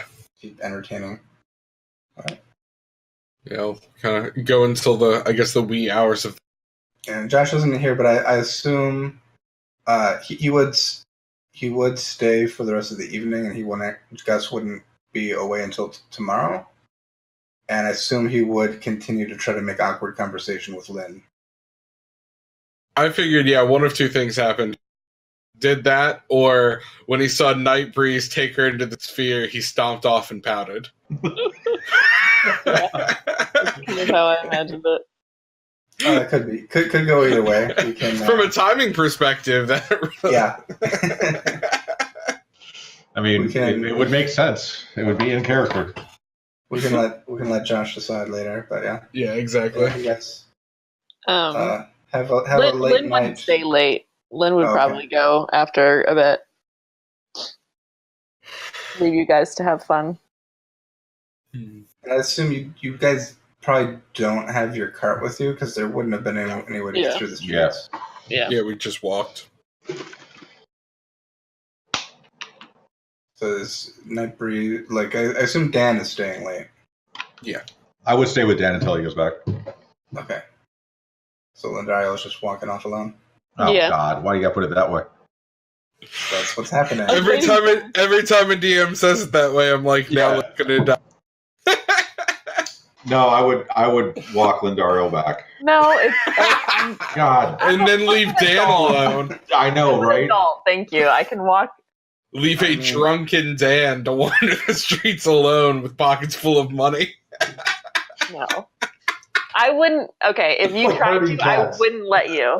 I wouldn't let you. I would be like, no, you're fine. And you've probably had some like beers, so you're probably suggestible. So I'll just be like, no, you guys have fun. It's okay. And then like, all right, cool. Because it's not like there's a murderer out killing. Yeah, not like there's murder killing half elves, and I've got. God damn it, guys! No, I'm good. No, you can easily walk. You can take a carriage or a dray if you wanted to. They're still operating at this time on a holiday night, and there's plenty of people out on the streets. It's not like you're walking alone in a dark alley. The city is not sleeping tonight. So we're talking like Bourbon Street on a Friday. Yeah, I walk home. It's fine. Yeah, Is it like a nice, like crisp, cold night?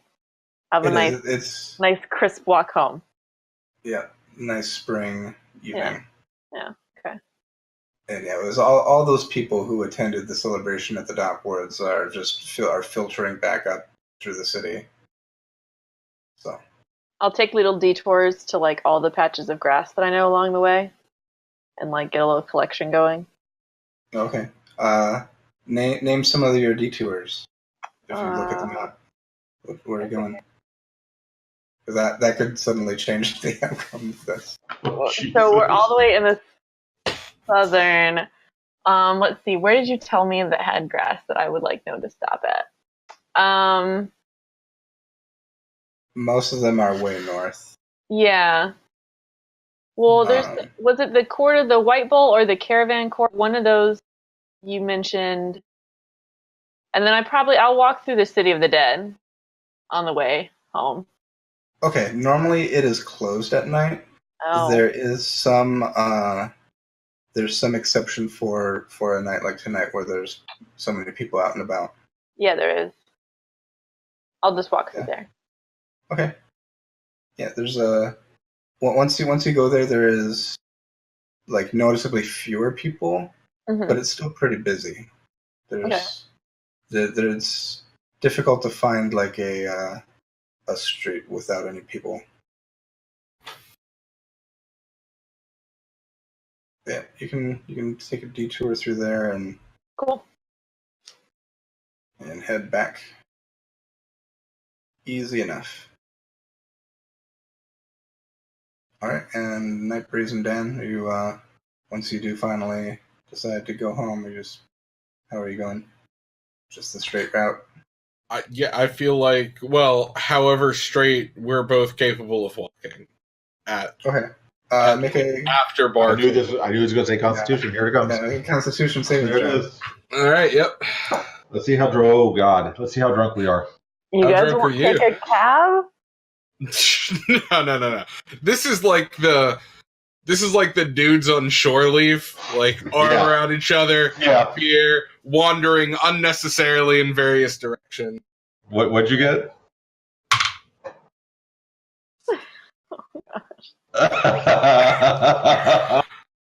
Two. That's great because I have a +2, which gives me 4. We are. Is faint. Lindaro like regretting meeting you guys? Is this what I get for doing that? Okay. So you got home after a lot of like checking out grass, have a nice little walk. I can't wait to hear like the banging around that's gonna happen. That's gonna wake me up around like 4 a.m. Is that what's happening? Yeah, Or 5 or 6 in the morning. yeah. I'm just remembering just a 10-day ago, not too many blocks away from here, a couple of guys were kidnapped in a situation similar to this. It's true. That is absolutely true. It was very similar. But luckily for you, neither of you have supposed information on a hidden cache of gold coins, and neither of you look like that person either. No. Thankfully. And there's plenty of other people around. So, Yeah, because we're definitely the kind of drunk that thinks it's a good idea to open a new bottle of vodka at 4 a.m. Yeah, because I think that's exactly where we are, and we are not the right answer. Exactly. Those of us that have been there in real life know that that's a terrible decision. Where did this extra bottle come from? you guys are starting to head north, but whether or not you're going to make it to your destination is unknown at this point. Great. That's awesome. That sounds about right. Like, you guys, I think you can tell you're having some trouble, but you're walking up the way of the dragon here. You're heading north here. Oh, yeah. We're heading that way. Yeah.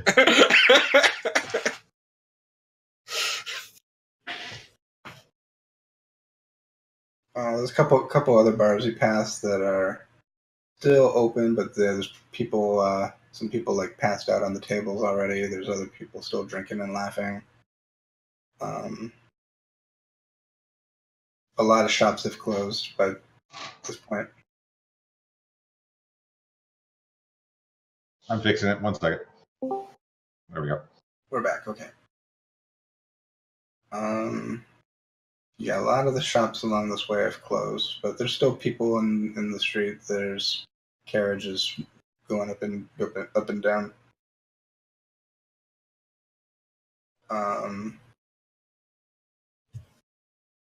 We make it to the high road, and there's a similar thing. A lot of places have closed for the night. But there's still people out and about. Let's say you kind of get up to Waterdeep Way here. I'll have you make another check. Which type of check? See if I'll make another Constitution saving throw. I think. See if your situation has improved at all. It's a natural 1 for those that are missing it. Well, if it's a saving throw, that's a +4, so that gives me 14. Well, it's a saving Okay. throw. So, it's a saving throw I have +3 on con saving throws, but it wasn't that one. Okay.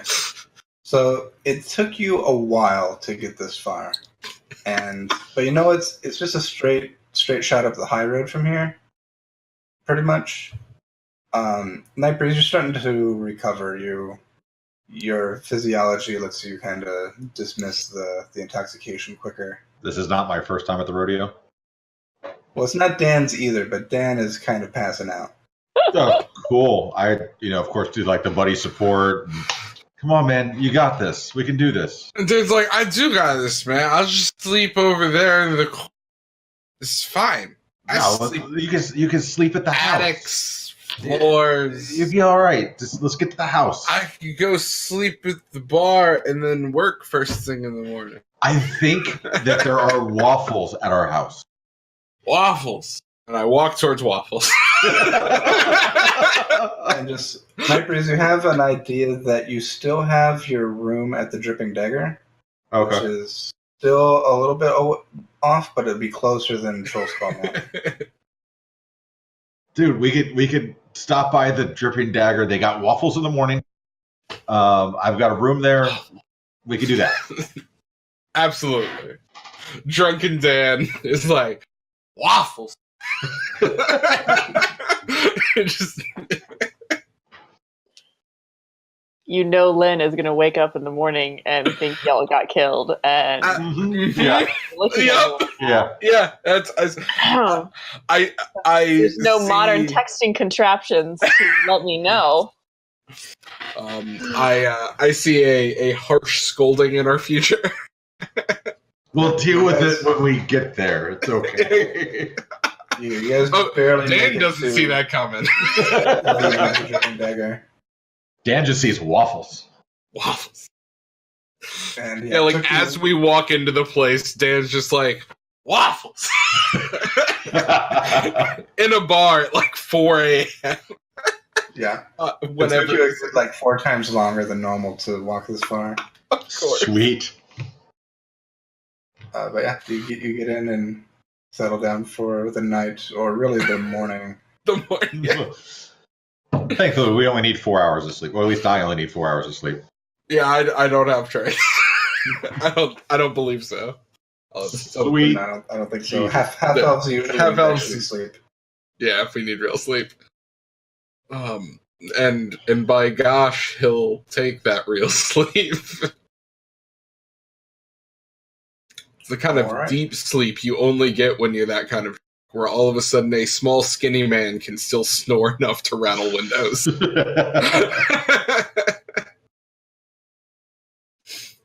All right, and then the end of the month, the calendar flips over. It is now the 1st of Tarsak. So Lynn wakes up around 7. I've only been asleep like a couple of hours. And finds no one here. Are you like looking around the house? Yeah. Make a perception check.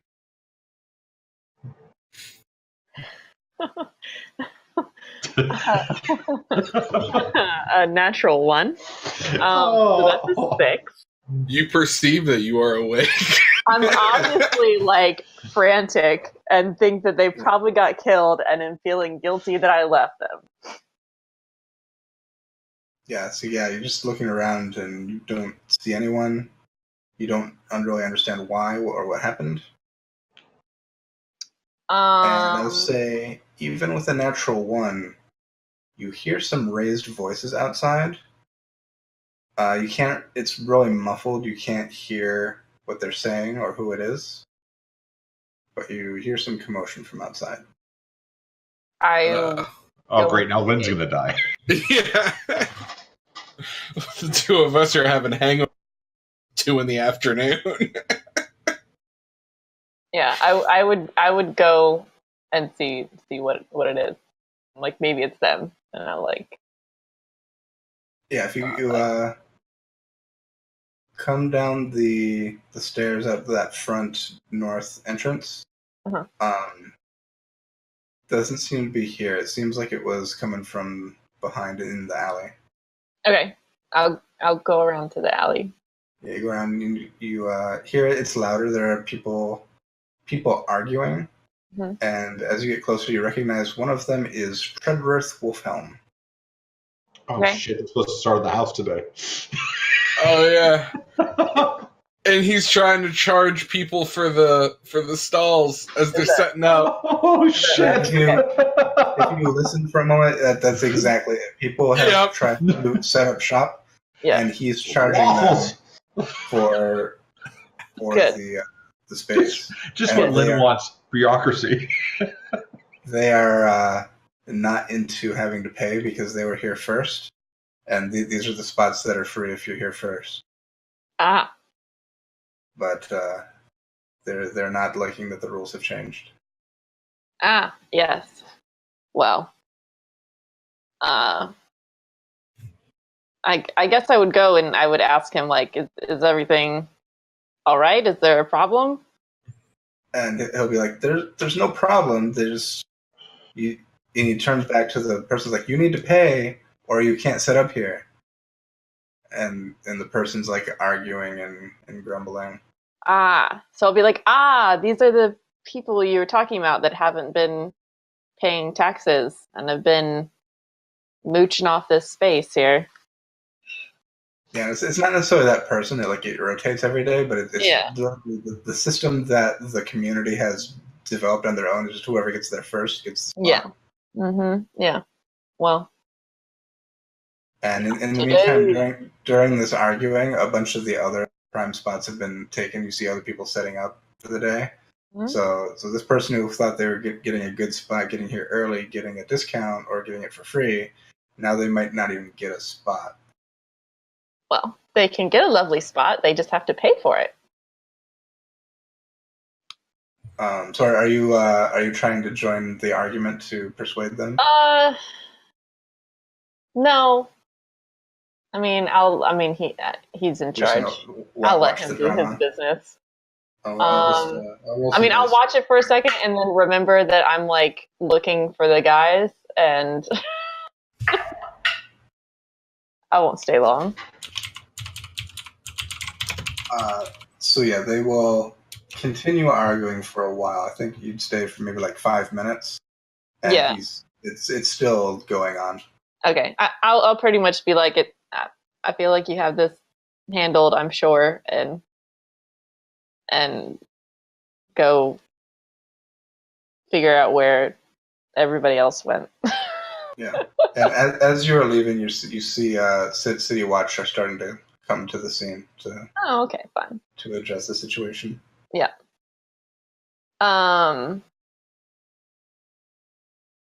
So I would probably go to Gus's place. Okay, I'll have you make another perception check. Okay. Not too much better. 11? 11. Okay, this was really easy to see. Okay.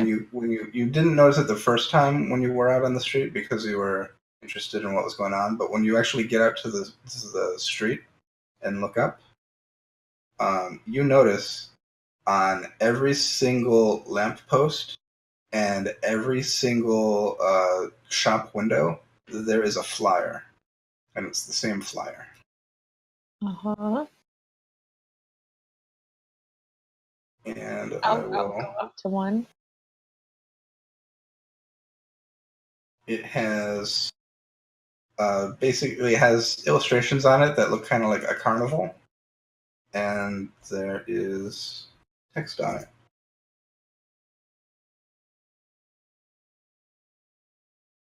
Zardaz Zord presents Sea Maiden's Fair, an extended celebration in Waterdeep from green grass through high harvest tide. Rides, games, food, live entertainment. Located on the eastern cliff between River Street and the High Road. So you know that green grass is still a month away. That's at the end of Tarsak, and this is just the first of Tarsak. But yeah, this advertisement for the Sea Maiden's Fair is literally on every lamppost on the street, as far as you can see. and on most shop windows for any public space. Ah, okay. Is there one on our place? Yes. Uh, It's on the entrance to the tap room. I would pull it off. Okay. And like fold it up nicely and like put it in my bag. Okay.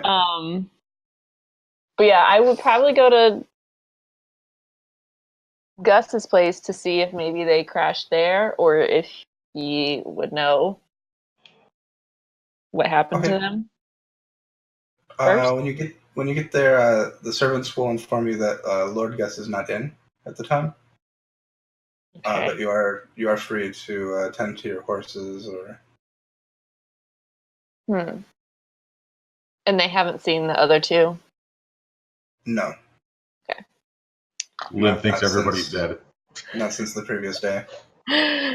Essentially. Okay. Lynn would probably. I'll take the horses and the cart.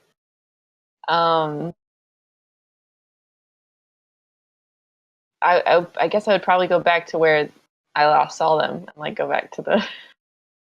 Going back to the not so gentleman's establishment, Probably. the courtyard outside of it, more so. But Yeah. Yeah, compared to last night, it seems extremely vacant. Okay. There are like anywhere in the city, there are people walking through, but yeah, the Jade Dancer isn't open for business at this time, and yeah, there's and it's surprisingly clean for as much as you saw happening yesterday. So the dung sweepers have already done their job here this morning. Okay. that's impressive. Is there anyone lingering around that looked like they might have been in the area last night? Not right horribly in drunk? the courtyard here. It's pretty clean. If you look at, let me bring the map back down.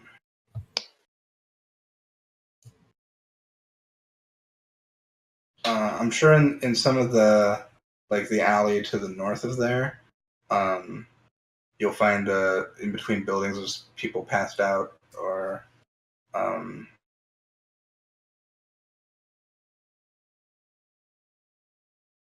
I don't know how much passed out drunk people would be helpful if they remember seeing anybody.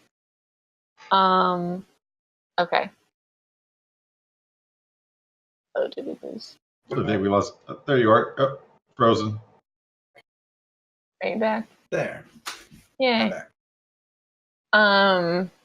Not right in the alley. That alley is pretty cleaned up, but not too far away.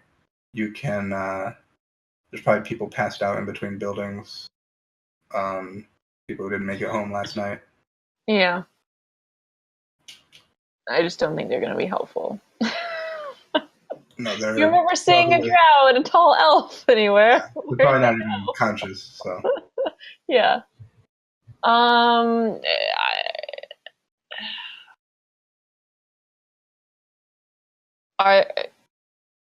Are there any like city watch walking around? There will be patrols. You'll see them periodically on the way of the dragon or on the high road.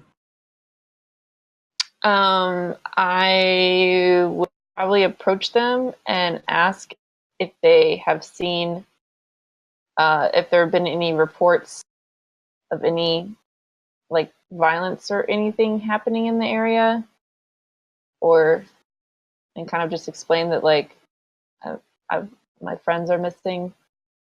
I just want to know if there was anything that might have happened to them.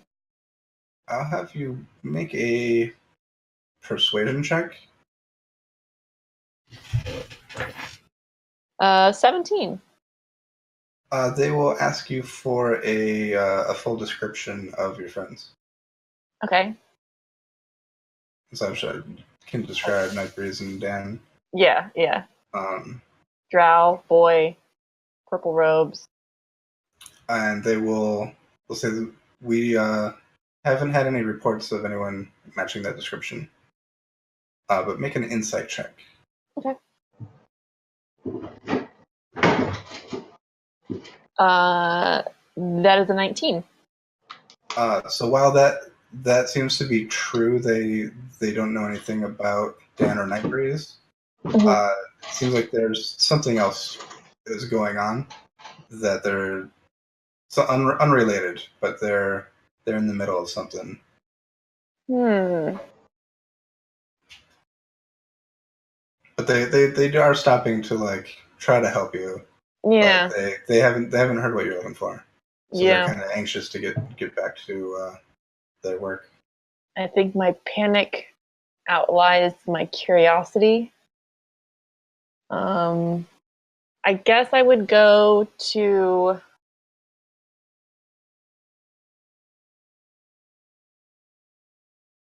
the Dripping Dagger next. See if they went there. Okay. You also know that your room there, you've paid through today. So as of the end of today, you have to check out. Essentially, Oh. I think you've already moved all your stuff out, Okay. but you already like paid for your time up to this point. And I'm sure she would have known that my room was paid through like the next week. Yeah. Okay. So yeah, you can go there. Okay.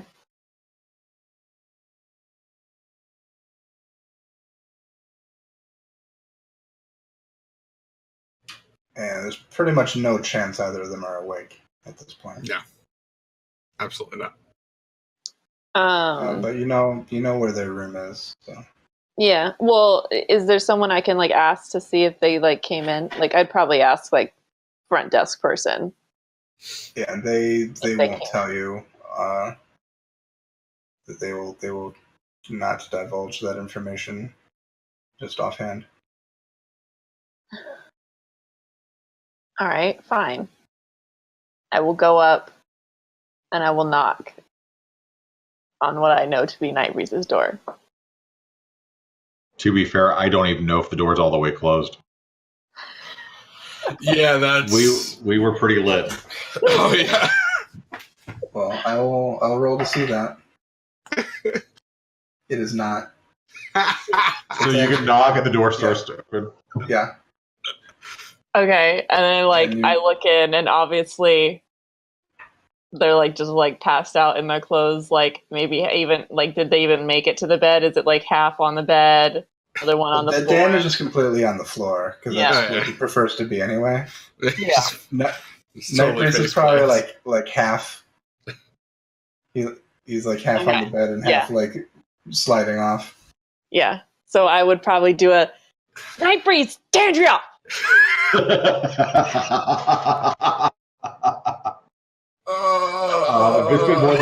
If it's been more than 4 hours, waking up. Yeah, what time is it at this point? So she woke up at 7. She talked with Treadworth for a bit. Went all the way down to the southern ward and back. I could say it's still a fairly busy day in the city. I'd say it could be like 9. Oh shit! What time do we go to sleep? Probably like 5. Yeah, probably after 5. I mean, I could wake up. It's been like 4 hours. All right. I'll just be like, I was looking all over for you guys. I thought something happened to you. I've been all over this city. Volume out. No. No.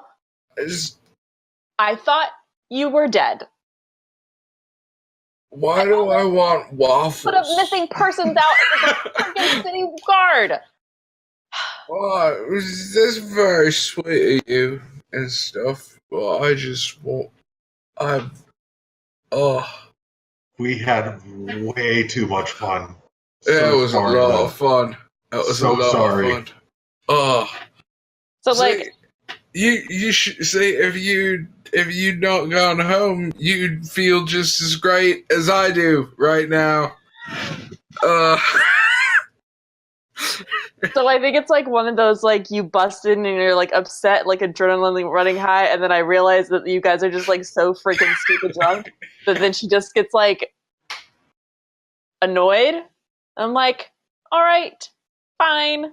Round of Back to the mimosas. I'm going back to the place, and hopefully you can make it there in one piece. And she'll just like turn out and like leave. Yeah, Island. if it's 9 a.m., this is classic. I need a mimosa, a red eye, waffles, and then we go back to sleep. Yeah, you can get all of that. So do we want to get it to go to start on our way back? Yeah, it's probably really reasonable. We'll do that, make our way back home. Oh, nothing like a good walk of shame to make you want to get rid of the hangover. That's what this is turning into, right? The whole way just going, Lynn's gonna kill us. Oh. And I think Lynn is just like really annoyed with like humans right now and is just going to spend like the rest of the morning like with her horses and just mumbling to herself and like to them, telling them, like complaining. So the sad thing is, Dan, you get back to Trollskull Manor and you go up to bed just in time to hear the hammers start.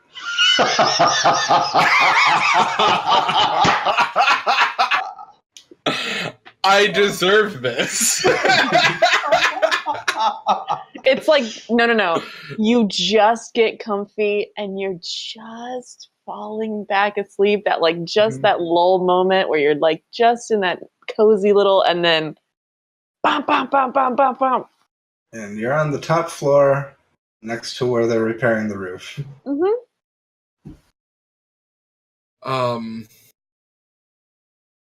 Where's Dragon Man's room? Where's Dravarax's room? I'm definitely. Technically, it hasn't been built yet. Because you were adding you could crash in mine, but I think by the time we got. Oh, is Gus's room the basement? No, nobody's room is the basement. No. I'm going to the basement to sleep. There's not much With that the should ghost? be happening. I don't care what else is down there as long as it's not hammers. I'm gonna make a roll because at some point I dropped my dice. It was a 20. We win the game. At some point within this whole construction period, they're gonna work on the plumbing. So let's see if that happens on the first day. It does not. You can go into the basement and find some peace. Yeah, I just like... It's a little bit dirty, but...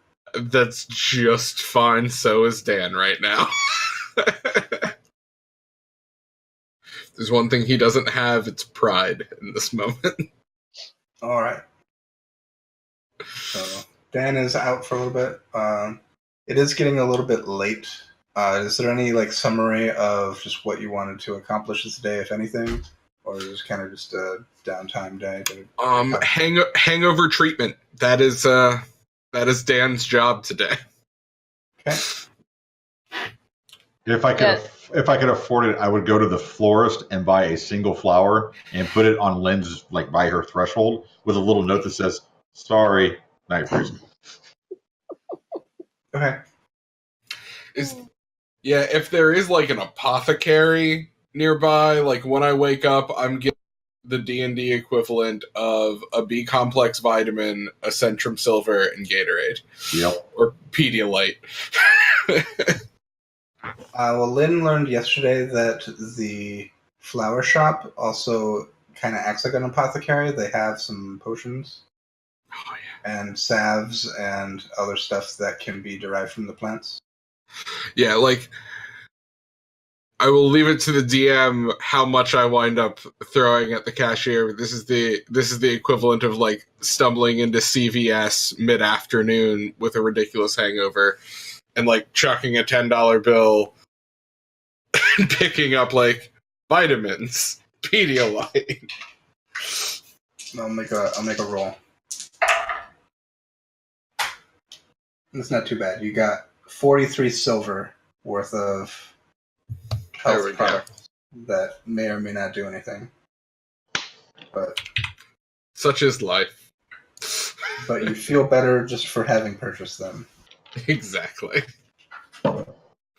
Yeah, the only thing I had for today was the collecting the stall fee, but what's his name was on it, so Yeah. And he Treadworth is around. He is particularly like chipper today. Is like this new job he's on. yeah.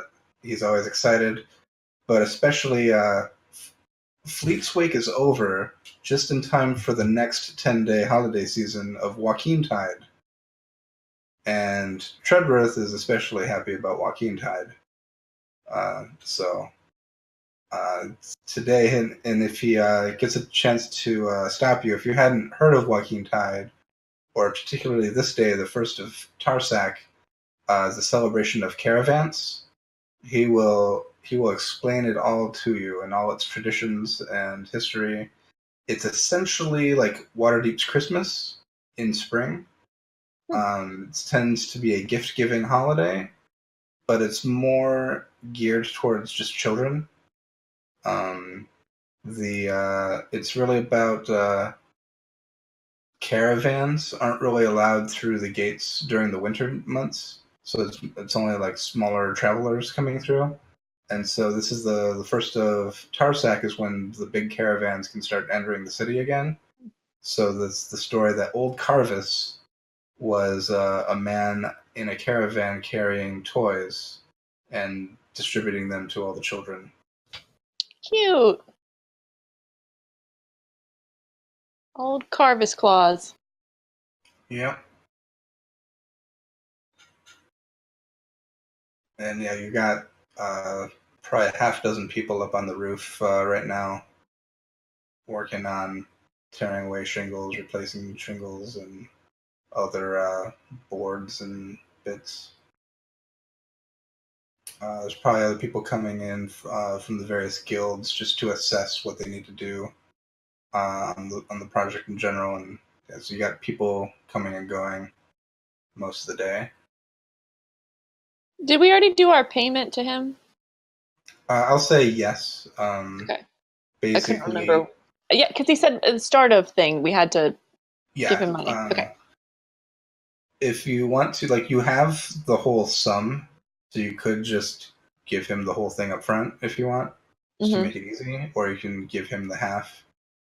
I don't know. What do you guys think? Half up front, half when work is done. Yeah. Yeah. Well, plus the deposit. Yeah. So I can math that out later, but Okay. you can essentially do the equivalent of write a check, so it deducts from your account. Okay. And we can assume at some point you deposit that other 900 gold or whereabouts to cover it. So we don't have to go through all of that. So yeah, payment is accepted. Everything is going according to plan. And is tomorrow the opera, or is that one more day? No, it's tomorrow evening. It's tomorrow. Tomorrow evening. Okay. One thing you might realize, there is a ticket for Dreverax. Dreverax, I don't think, was present when you bought fancy clothes, so he might need fancy clothes. Mm.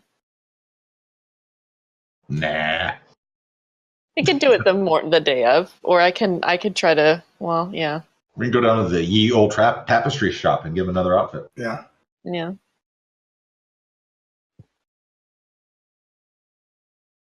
Was the tapestry stuff not dress clothes for him? It was literally a curtain. Yeah, I think it was kind of like toga wrapped around him. That's not really... Does that count as dress for Dreverax? I'm not sure. It probably doesn't for the Light Singer Theater. That's true.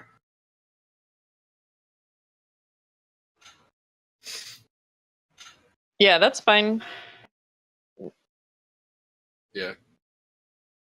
Okay, man, if there's anything else, or if you just want to kind of have a chill day, we can call it there. And yeah, no, Lynn is spending like most of the day just like with her horses, like out in the stables. I And- probably won't come home till like the afternoon. You're just belaboring the fact that you have to deal with these drunken dudes. Yeah, no, I like it will probably be like later in the afternoon. I'll come back. Okay. Yeah, we kind of have a peaceful day off. Sweet. Fantastic. If there's nothing else to add, we can wrap up there. Yeah. Yeah, sounds good. Awesome. Yeah, we can start next week getting ready for the opera. Yep. Exciting. All right, thanks everyone for hanging out and watching, and we'll see you next week. Do we have any other Sweet. announcements? I think I'll actually say we have a Discord server. We haven't used it much, but the link is in the Twitch description. Go check it out. Hang out with us on Discord. We also have Craniodad's stream on Friday. Yep. Playing Horde of the Dragon Queen. Come hang out with us there. More D&D action. Woohoo! Anything else I'm missing? All right. Next have a week good will night. be fun because it's Awesome. dress up Yeah, we'll be dressing up next week. fun week, so you don't want to miss that. Yeah. All right. I like Stevens. Right. Yeah. All right. Yeah. I am excited. So much excite. All right. Have a good night, everyone. Bye. Good night. Bye.